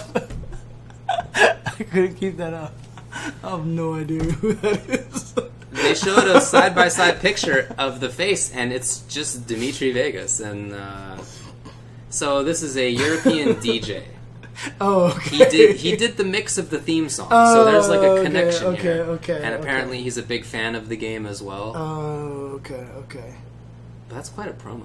That is, right? He's in the game. That's pretty sick. That's amazing. Yeah. Anyway, that happened. DOA 6 Season Pass 2 will be available July 23rd, which is today. Oh, okay. And Tekken 7 has officially sold over 4 million copies. Good for Tekken 7. They had sold 3 million copies last fall. So it's still going pretty fast. So 1 million in the last year, in Less than 9 months, basically. Yeah. That's really good. That's really, really good. Good job to them, dude. And again, I mean, so much of that just comes from the fact that I feel like they're just doing such a great job communicating with their community, doing a lot of cool stuff. And, I mean, honestly, a lot of the credit for Tekken's popularity honestly goes to Mark, Rip, and Steve. They've been killing it on commentary for that game, dude. Their commentary for that game has been fantastic. Agreed. Yeah, good job to them. Okay. Red Bull Conquest comes back. Yes, I'm super stoked about this. So I was really happy about Red Bull Conquest last year, especially because they had Guilty Gear in there. Mm-hmm. But Guilty Gear's not there this year. No, it's not. There is still Street Fighter V and Tekken 7, but now there's going to be Under Night in Birth EXE latest. Yeah, Eunice is going to be known as the Guilty Gear Killer now. No, I'm super stoked about this. I'm super happy about this. And if anybody from Red Bull is watching right now, like, I want to be a part of this, dude. I want to help out with Red Bull. They already announced the commentary. Yeah, I know, but I can try to do other stuff too. So I'm sure you can. Yeah, I can try to do other stuff as well. So there will be qualifiers in 8 major regions across the United States. These regions are Orlando, Chicago, Philadelphia, Los Angeles, Houston, San Francisco, Seattle, Minneapolis, and the finals in Santa Monica, California. It's literally right over there. It's literally right down the behind street. this poster right here. Dude, you're barely even joking. Barely off. I can basically walk to the Red Bull Studios from my home. Yeah. No, it's the same guys from last year. Yipes Purchase, Steven Vicious. It's the same ones from last year. So yeah. And they did well. That's very cool. But like I said, if I could do like hosting duties, if I could do like Don't ask me. Joshua Gray roles, kind of things like that. Yeah, James, you got it. Yeah, I'm down to do it. I don't have any control. Okay. Anyways, so that's cool. I'm really happy that that's coming back as well. Like I said, the finals will be in Santa Monica. These are all time based as well. So Orlando's is late August, and the finals are late November. Crispy loves you. It's probably a licensing thing. Why they haven't added Smash? Maybe because Red Bull is big enough that they would have to get all the licensing stuff, right? Oh yeah. Yeah, I mean that's why Machinima, aka Body Count Fighting, couldn't do Dragon Ball after a while because they were owned by Machinima, which was big enough to not to be, sought after by licensing, and then also big enough to just not have any money and end up basically folding. Yeah, the rights holders thought that they could seek rents. Yeah, it's classic rent-seeking activity. Okay. Is that kind of the term for it? Seek rent. It is. Interesting. I mean, that's the copyleft way to put it. Let me say that. That's right. You didn't know that there was a right and left spectrum of copyright, did you, James? But there is. And guess which side I'm on. Getting hit by the lawyer inside jokes here. Okay, that's not even a joke. Oh, okay. People talk about copyleft for real. Okay. Secret lawyer talk, exactly. That's right. But I would describe it as a rent-seeking activity, which is just where you're not providing value. You're just trying to get money. I mean, for me, lawyer stuff like rent-seeking, right? In an apartment, right? Somebody just owns the building, and like some landlords are just standoffish. They don't do anything, but you have to pay them rent anyway. IP. Yeah. So for me, lawyer talk is like, I want the truth. You can't handle the truth. That's. I don't have much of that. That's like, I've never said that. Dude, one of my favorite things is I just watched a video recently where a lawyer talks about how accurate My Cousin Vinny is. Yeah. And like that one is one that's like super accurate. Some law schools show that to incoming else. That's so great. That just makes me love the movie even more, Yeah, it's a good movie. And the guy was even analyzing his techniques of doing the cross-examinations and stuff like that. He was like, so what he's doing right here is he's doing this to the witness and da-da-da. These are good Yo, the cat is attacking Eris on the screen. Yeah, that's true. This is hilarious. There's a screen right below the camera. Yeah, where you can't see it. Yeah, and the cat is definitely going for the. We have the chat on the TV, so we can look forward and read the chat at the same time. And Eris, the emote is on there, and my cat was poking at the Eris emote. That was adorable. All right. Okay. Anyways. Well, that's all I got. Oh, okay. That's all I got. I entered. That's true. Did you watch Suits at all? No. The show where Mike Ross is being accused of fraud? Okay. I don't really watch TV like that. Okay. Because some people are saying that that's actually really pretty accurate. So. Okay, that's cool. Yeah. No, I still can't believe the main character's name was Mike Ross. I don't know how many people are named Mike Ross. More than one. Yeah, but still, it's really funny, so... Anyways. Yeah, I don't watch TV. I just can't get sucked in. I don't like spending that much time. That's all it is. I think some of it I would really enjoy, but briefly. Not for like 100 hours. I couldn't do that. Okay. I entered a tournament. A lawyer tournament? No. Oh. A video game tournament. Okay. Where was this at? On Saturday, I entered the Mortal Kombat 11 monthly tournament at Beyond the Summit. Oh. Run by Brian Compton. Oh, okay. I didn't know Brian Beyond the Summit ran tournaments like that. Okay. It's basically because of Compton. Oh, because he's been running MK tournaments since like 2011. Who does commentary for those? Players who show up and like learn how to do commentary. Damn, I should jump over there. I'm sure they would welcome you. I would love. Because when I went there, I did a little bit of commentary because that's they were like, oh, you should try. I'd love to commentate with you, kind of. And we did it. It was cool. But the reason I showed up was to play in the tournament. In the actual tournament, I entered a tournament in video games. Yeah. You can tell, and I'm a little bit excited. Yeah, and people have to... People, I haven't entered since 2012. Right, and people have to understand. Right, that's the thing is you haven't entered since 2012. Not only that, but a lot of it was the hand. It problems. was entirely the hand. Right, and so nowadays you're doing. Thank you. You're doing a lot of work with that physical therapy. I've been doing physical therapy since October, and at the start of it. Did you enter as Ultra David? That's a great question. I did. You did. That's full on nice. name. Okay. So first when I met this physical therapist.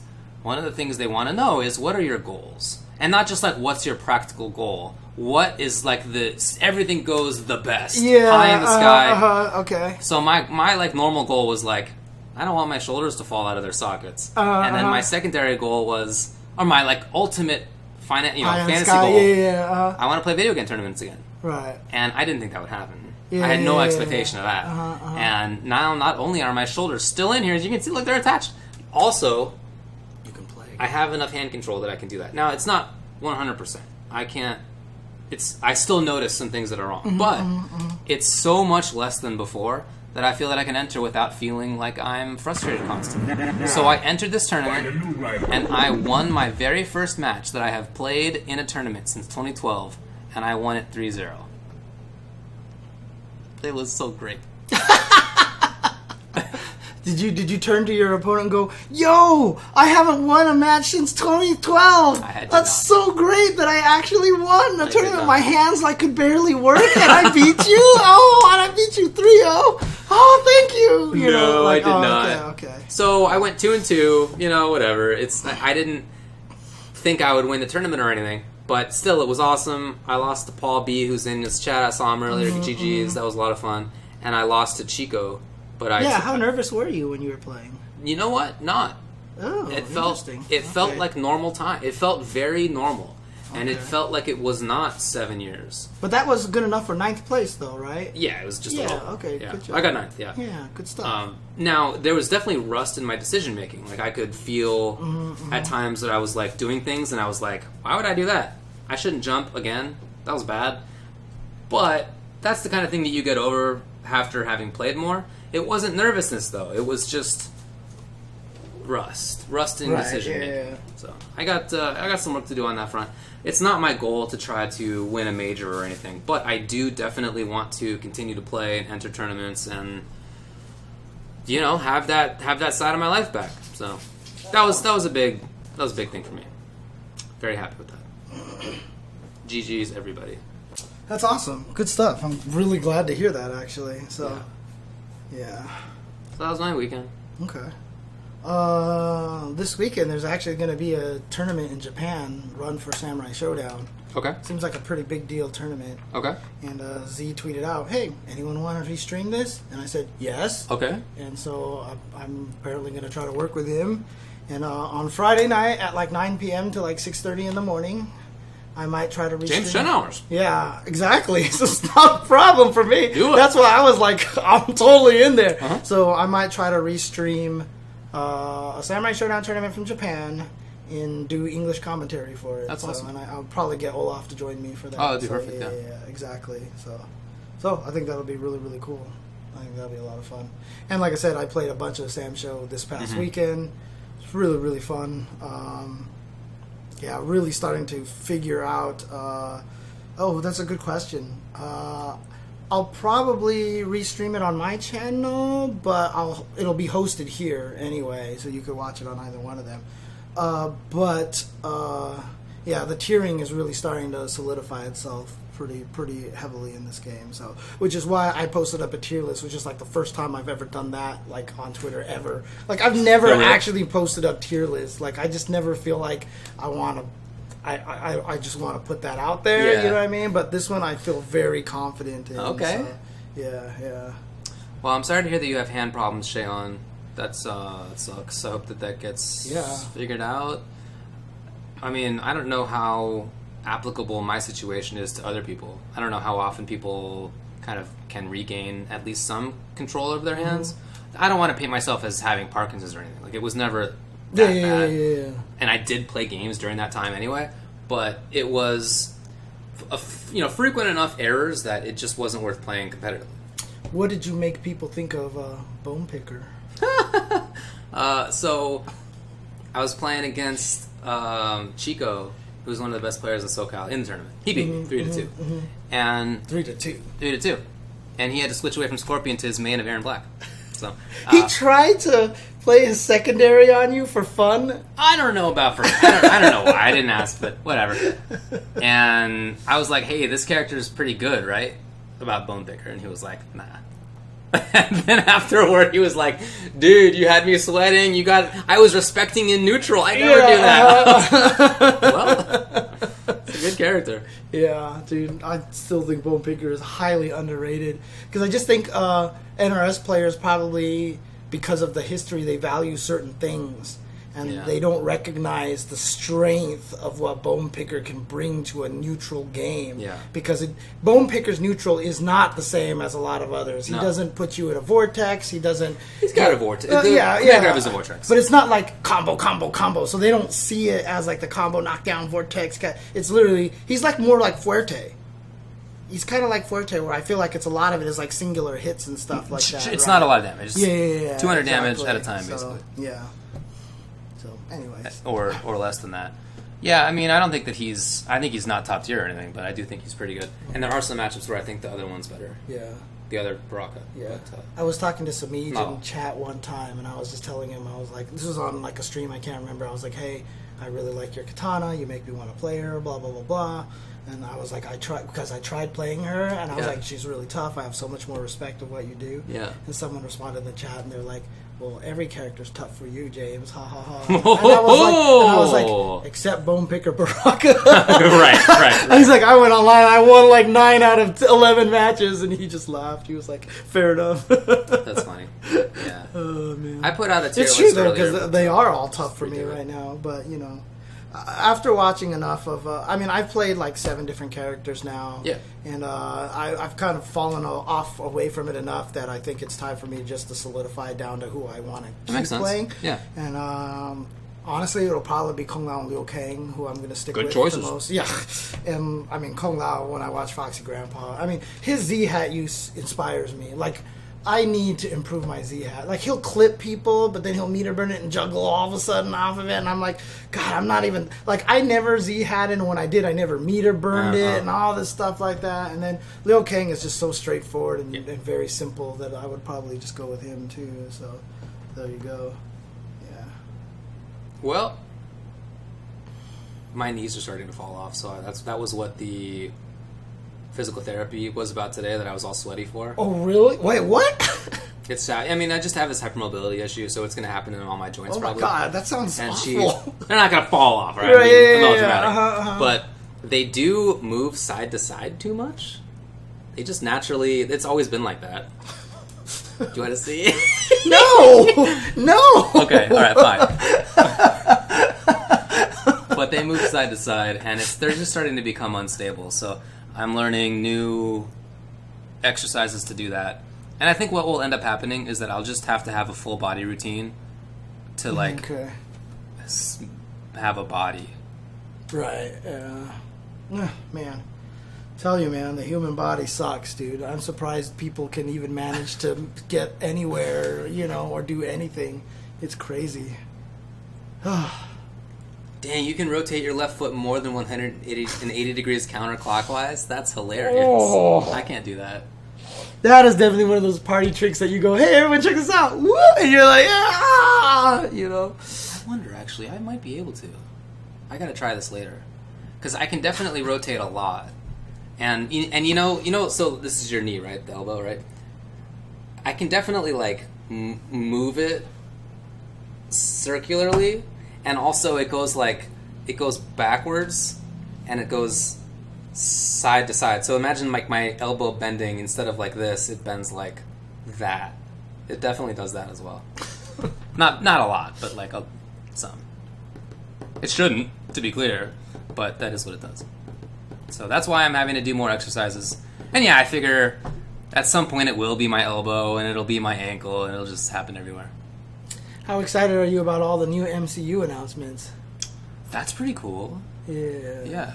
Only thing that makes me sad. There's only one thing that makes me sad. Okay. Is that they got oh god, I'm gonna butcher his name, Mahershala Ali, to play Black Panther. Not because I don't think he'll do a good job. I mean, not Blade. I think he'll do a fantastic job. I think he'll be wonderful. But Kevin Feige has always said that in the MCU, he doesn't want an actor to play multiple roles, right? And while Alfred Woodard was in one of the Captain America movies, and then was also in Luke Cage, but she played such a small role in that Captain America movie that I don't think it mattered. But Mahershala Ali was a bigger character in Luke Cage.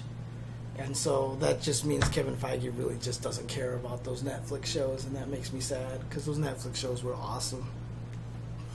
That time has passed. Yeah. The time has passed. Man, those shows are so good. Yeah, the Loki logo, even I, as somebody who is not into graphic design, Right. I look at that and I wonder. It's pretty low-key ugly, dude. I've made that pun before, so it's easy. Yeah, all the Netflix shows are canceled, so... But yeah, I think they sound cool. I'm looking forward to all those movies. Of course. Yeah. Of course. So I'll be curious to see... Curious to see what they do with the What If. Yeah, I'm also... Oh, I heard that's actually going to be a cartoon. Oh, interesting. It's going to be a cartoon series. So a series even. Yeah. So that's one of the series. So a lot of the things that they announced are series. So WandaVision is a series. Okay, I guess I didn't know which ones were. Series. Yeah, that I heard. Yeah, and then I think Falcon and Winter Soldier was going to be a series as well. Those are all going to be on Disney Plus. So it's just Disney Plus. Here's a new thing I got to subscribe to. It's $6 a month, but still, it's starting to get rainy out there. Yeah, I know. There's starting to be a deluge. It's starting to come down in sheets. There's a torrent out there. You don't have your Pirate Bay shirt on right now, though. Oh, man. It's ironic if MCU... if Disney is creating that channel, and then everyone starts singing the Pirates of the Caribbean song, yo ho, yo ho, a pirate's life for me. I don't know, I think that would be kind of funny, so... Oh, I mentioned the military stuff on this show. Yeah. That was not new. I think I just hadn't put it on Twitter. Yeah. But at the beginning of this year when we did the awards of the year, I think that's when I talked about it. Right. And it was that I wish that I hadn't done the Army thing. Well, I kind of wish you hadn't done it too, but that's a whole nother story. Yeah, I know. It's a whole nother story. Yeah, I don't think that there's any connection directly between me commentating that event and the Air Force advertising, because the branches tend to be competitors. Yeah. But just kind of wish I hadn't begun to help normalize the idea of that. Yeah. I'm definitely cool with helping people who are in the military. If you have already made that choice, I don't see any reason for you to have a boring time wherever you are. Right. You don't need to be in purgatory out there, wherever it is. So it's cool if we run tournaments and stuff. I'm definitely down for that. But I don't want to help people join it. Yeah, That's all. Yeah. I definitely travel to the Army stuff. I'm probably going to do more later on this year. That's cool, and I don't mean that other people should not. Yeah. And for me, my own choice. If someone ever asked me should I join the Army? I'd be like, no. But here's the thing, right? Literally, my roommate was part of the Army. Yeah. Right? I have plenty of friends and family who are in various branches. And every time I go to one of these things, he just looks at me and he's like, God, I wish this existed when I was there. Right. He's like, man, I wish it existed when I was in the Army. And so every time I go to these events, you see the guys there, they're having a lot of fun. They're just nerds like us, of course. Yeah, a lot of them are there oh, dude, I watch the FGC all the time, blah, blah, blah. And that's why I do it, right? That's how I can get myself to go for it and do this. I think that's reasonable. So, yeah, I just these guys want have it to be more than that. A lot of they enjoy it so much. They have a lot of good time, and you meet a lot of cool people there too and stuff like that. And like I said, a lot of the Army guys that I talk to are part of the Army morale team. Right. They're not the ones trying to get people to be recruited. They're the ones that try to make sure the people who are there already are having a good time. That side of it, I'm cool with. Yeah, and as long as that's how, if they ever say, hey, James, can you talk about the Army and, say it, I'd be like, no, I won't do it. But I will go and commentate and, meet a lot of the Army guys there and talk with them and have a good time and stuff like that. Obviously, I need I need the work. Right? I mean, that helps a lot. Yeah, I mean, too. I guess I have a more privileged position with respect to that. I need the work, but still, at the same time, you know, I don't approve of any of the recruitment kind of stuff like that. Ooh, and if thanks for the raid. Ooh, Makoto Fox, nice. If anybody, you know, ever wants to put me in that position, then I wouldn't do it. Let's put it that way. Yeah. So. But there is a trend for the military to begin recruiting in esports and fighting games. Yes. And on Defend the North, one of the sponsors was the Air Force, and so on the stream they were like, shout outs to the Air Force. Here's a slide that's like, I forget the language, but it's a recruitment slide. I do not want that. I do not want that. I wouldn't do that. So the reason that I regret going is that I feel that I helped to normalize this idea with the understanding that the Army thing is not directly about that. But to normalize the idea of the military being involved. Wish I had done that. Yeah. I did see the Northern Lights, and that was great. Hopefully they run another one in Wainwright in the winter. Well, I wouldn't count on it. Yeah, I kept telling the people from the morale team, I was like, throw one in like February, so I can go. They're see. Like, the no, we're indoors for sure, dude. Yeah. We're not going outside at that point. Oh man. Anyways, okay. All right. Well. Next week, we're going to be doing our pre-EVO show. This is a show that we do every year. We referenced it earlier. We're going to be bringing on people who are experts in various different games to talk about players to watch for, storylines, characters, important stuff. And we try to keep it brief, 20 minutes per game. Yeah. We're trying to do 9 games in a reasonable period of time. I mean, essentially. If we want to keep it brief, I mean... means we can't bring on D1 then, right? He's definitely taken up the most time from the past few years.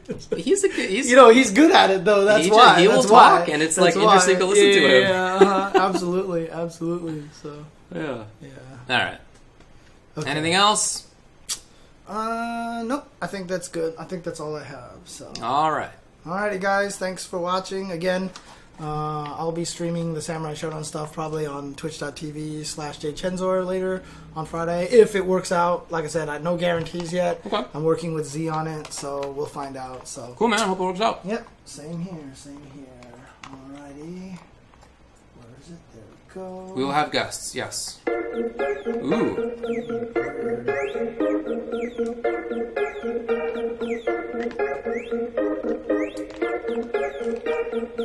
Gonna have to find out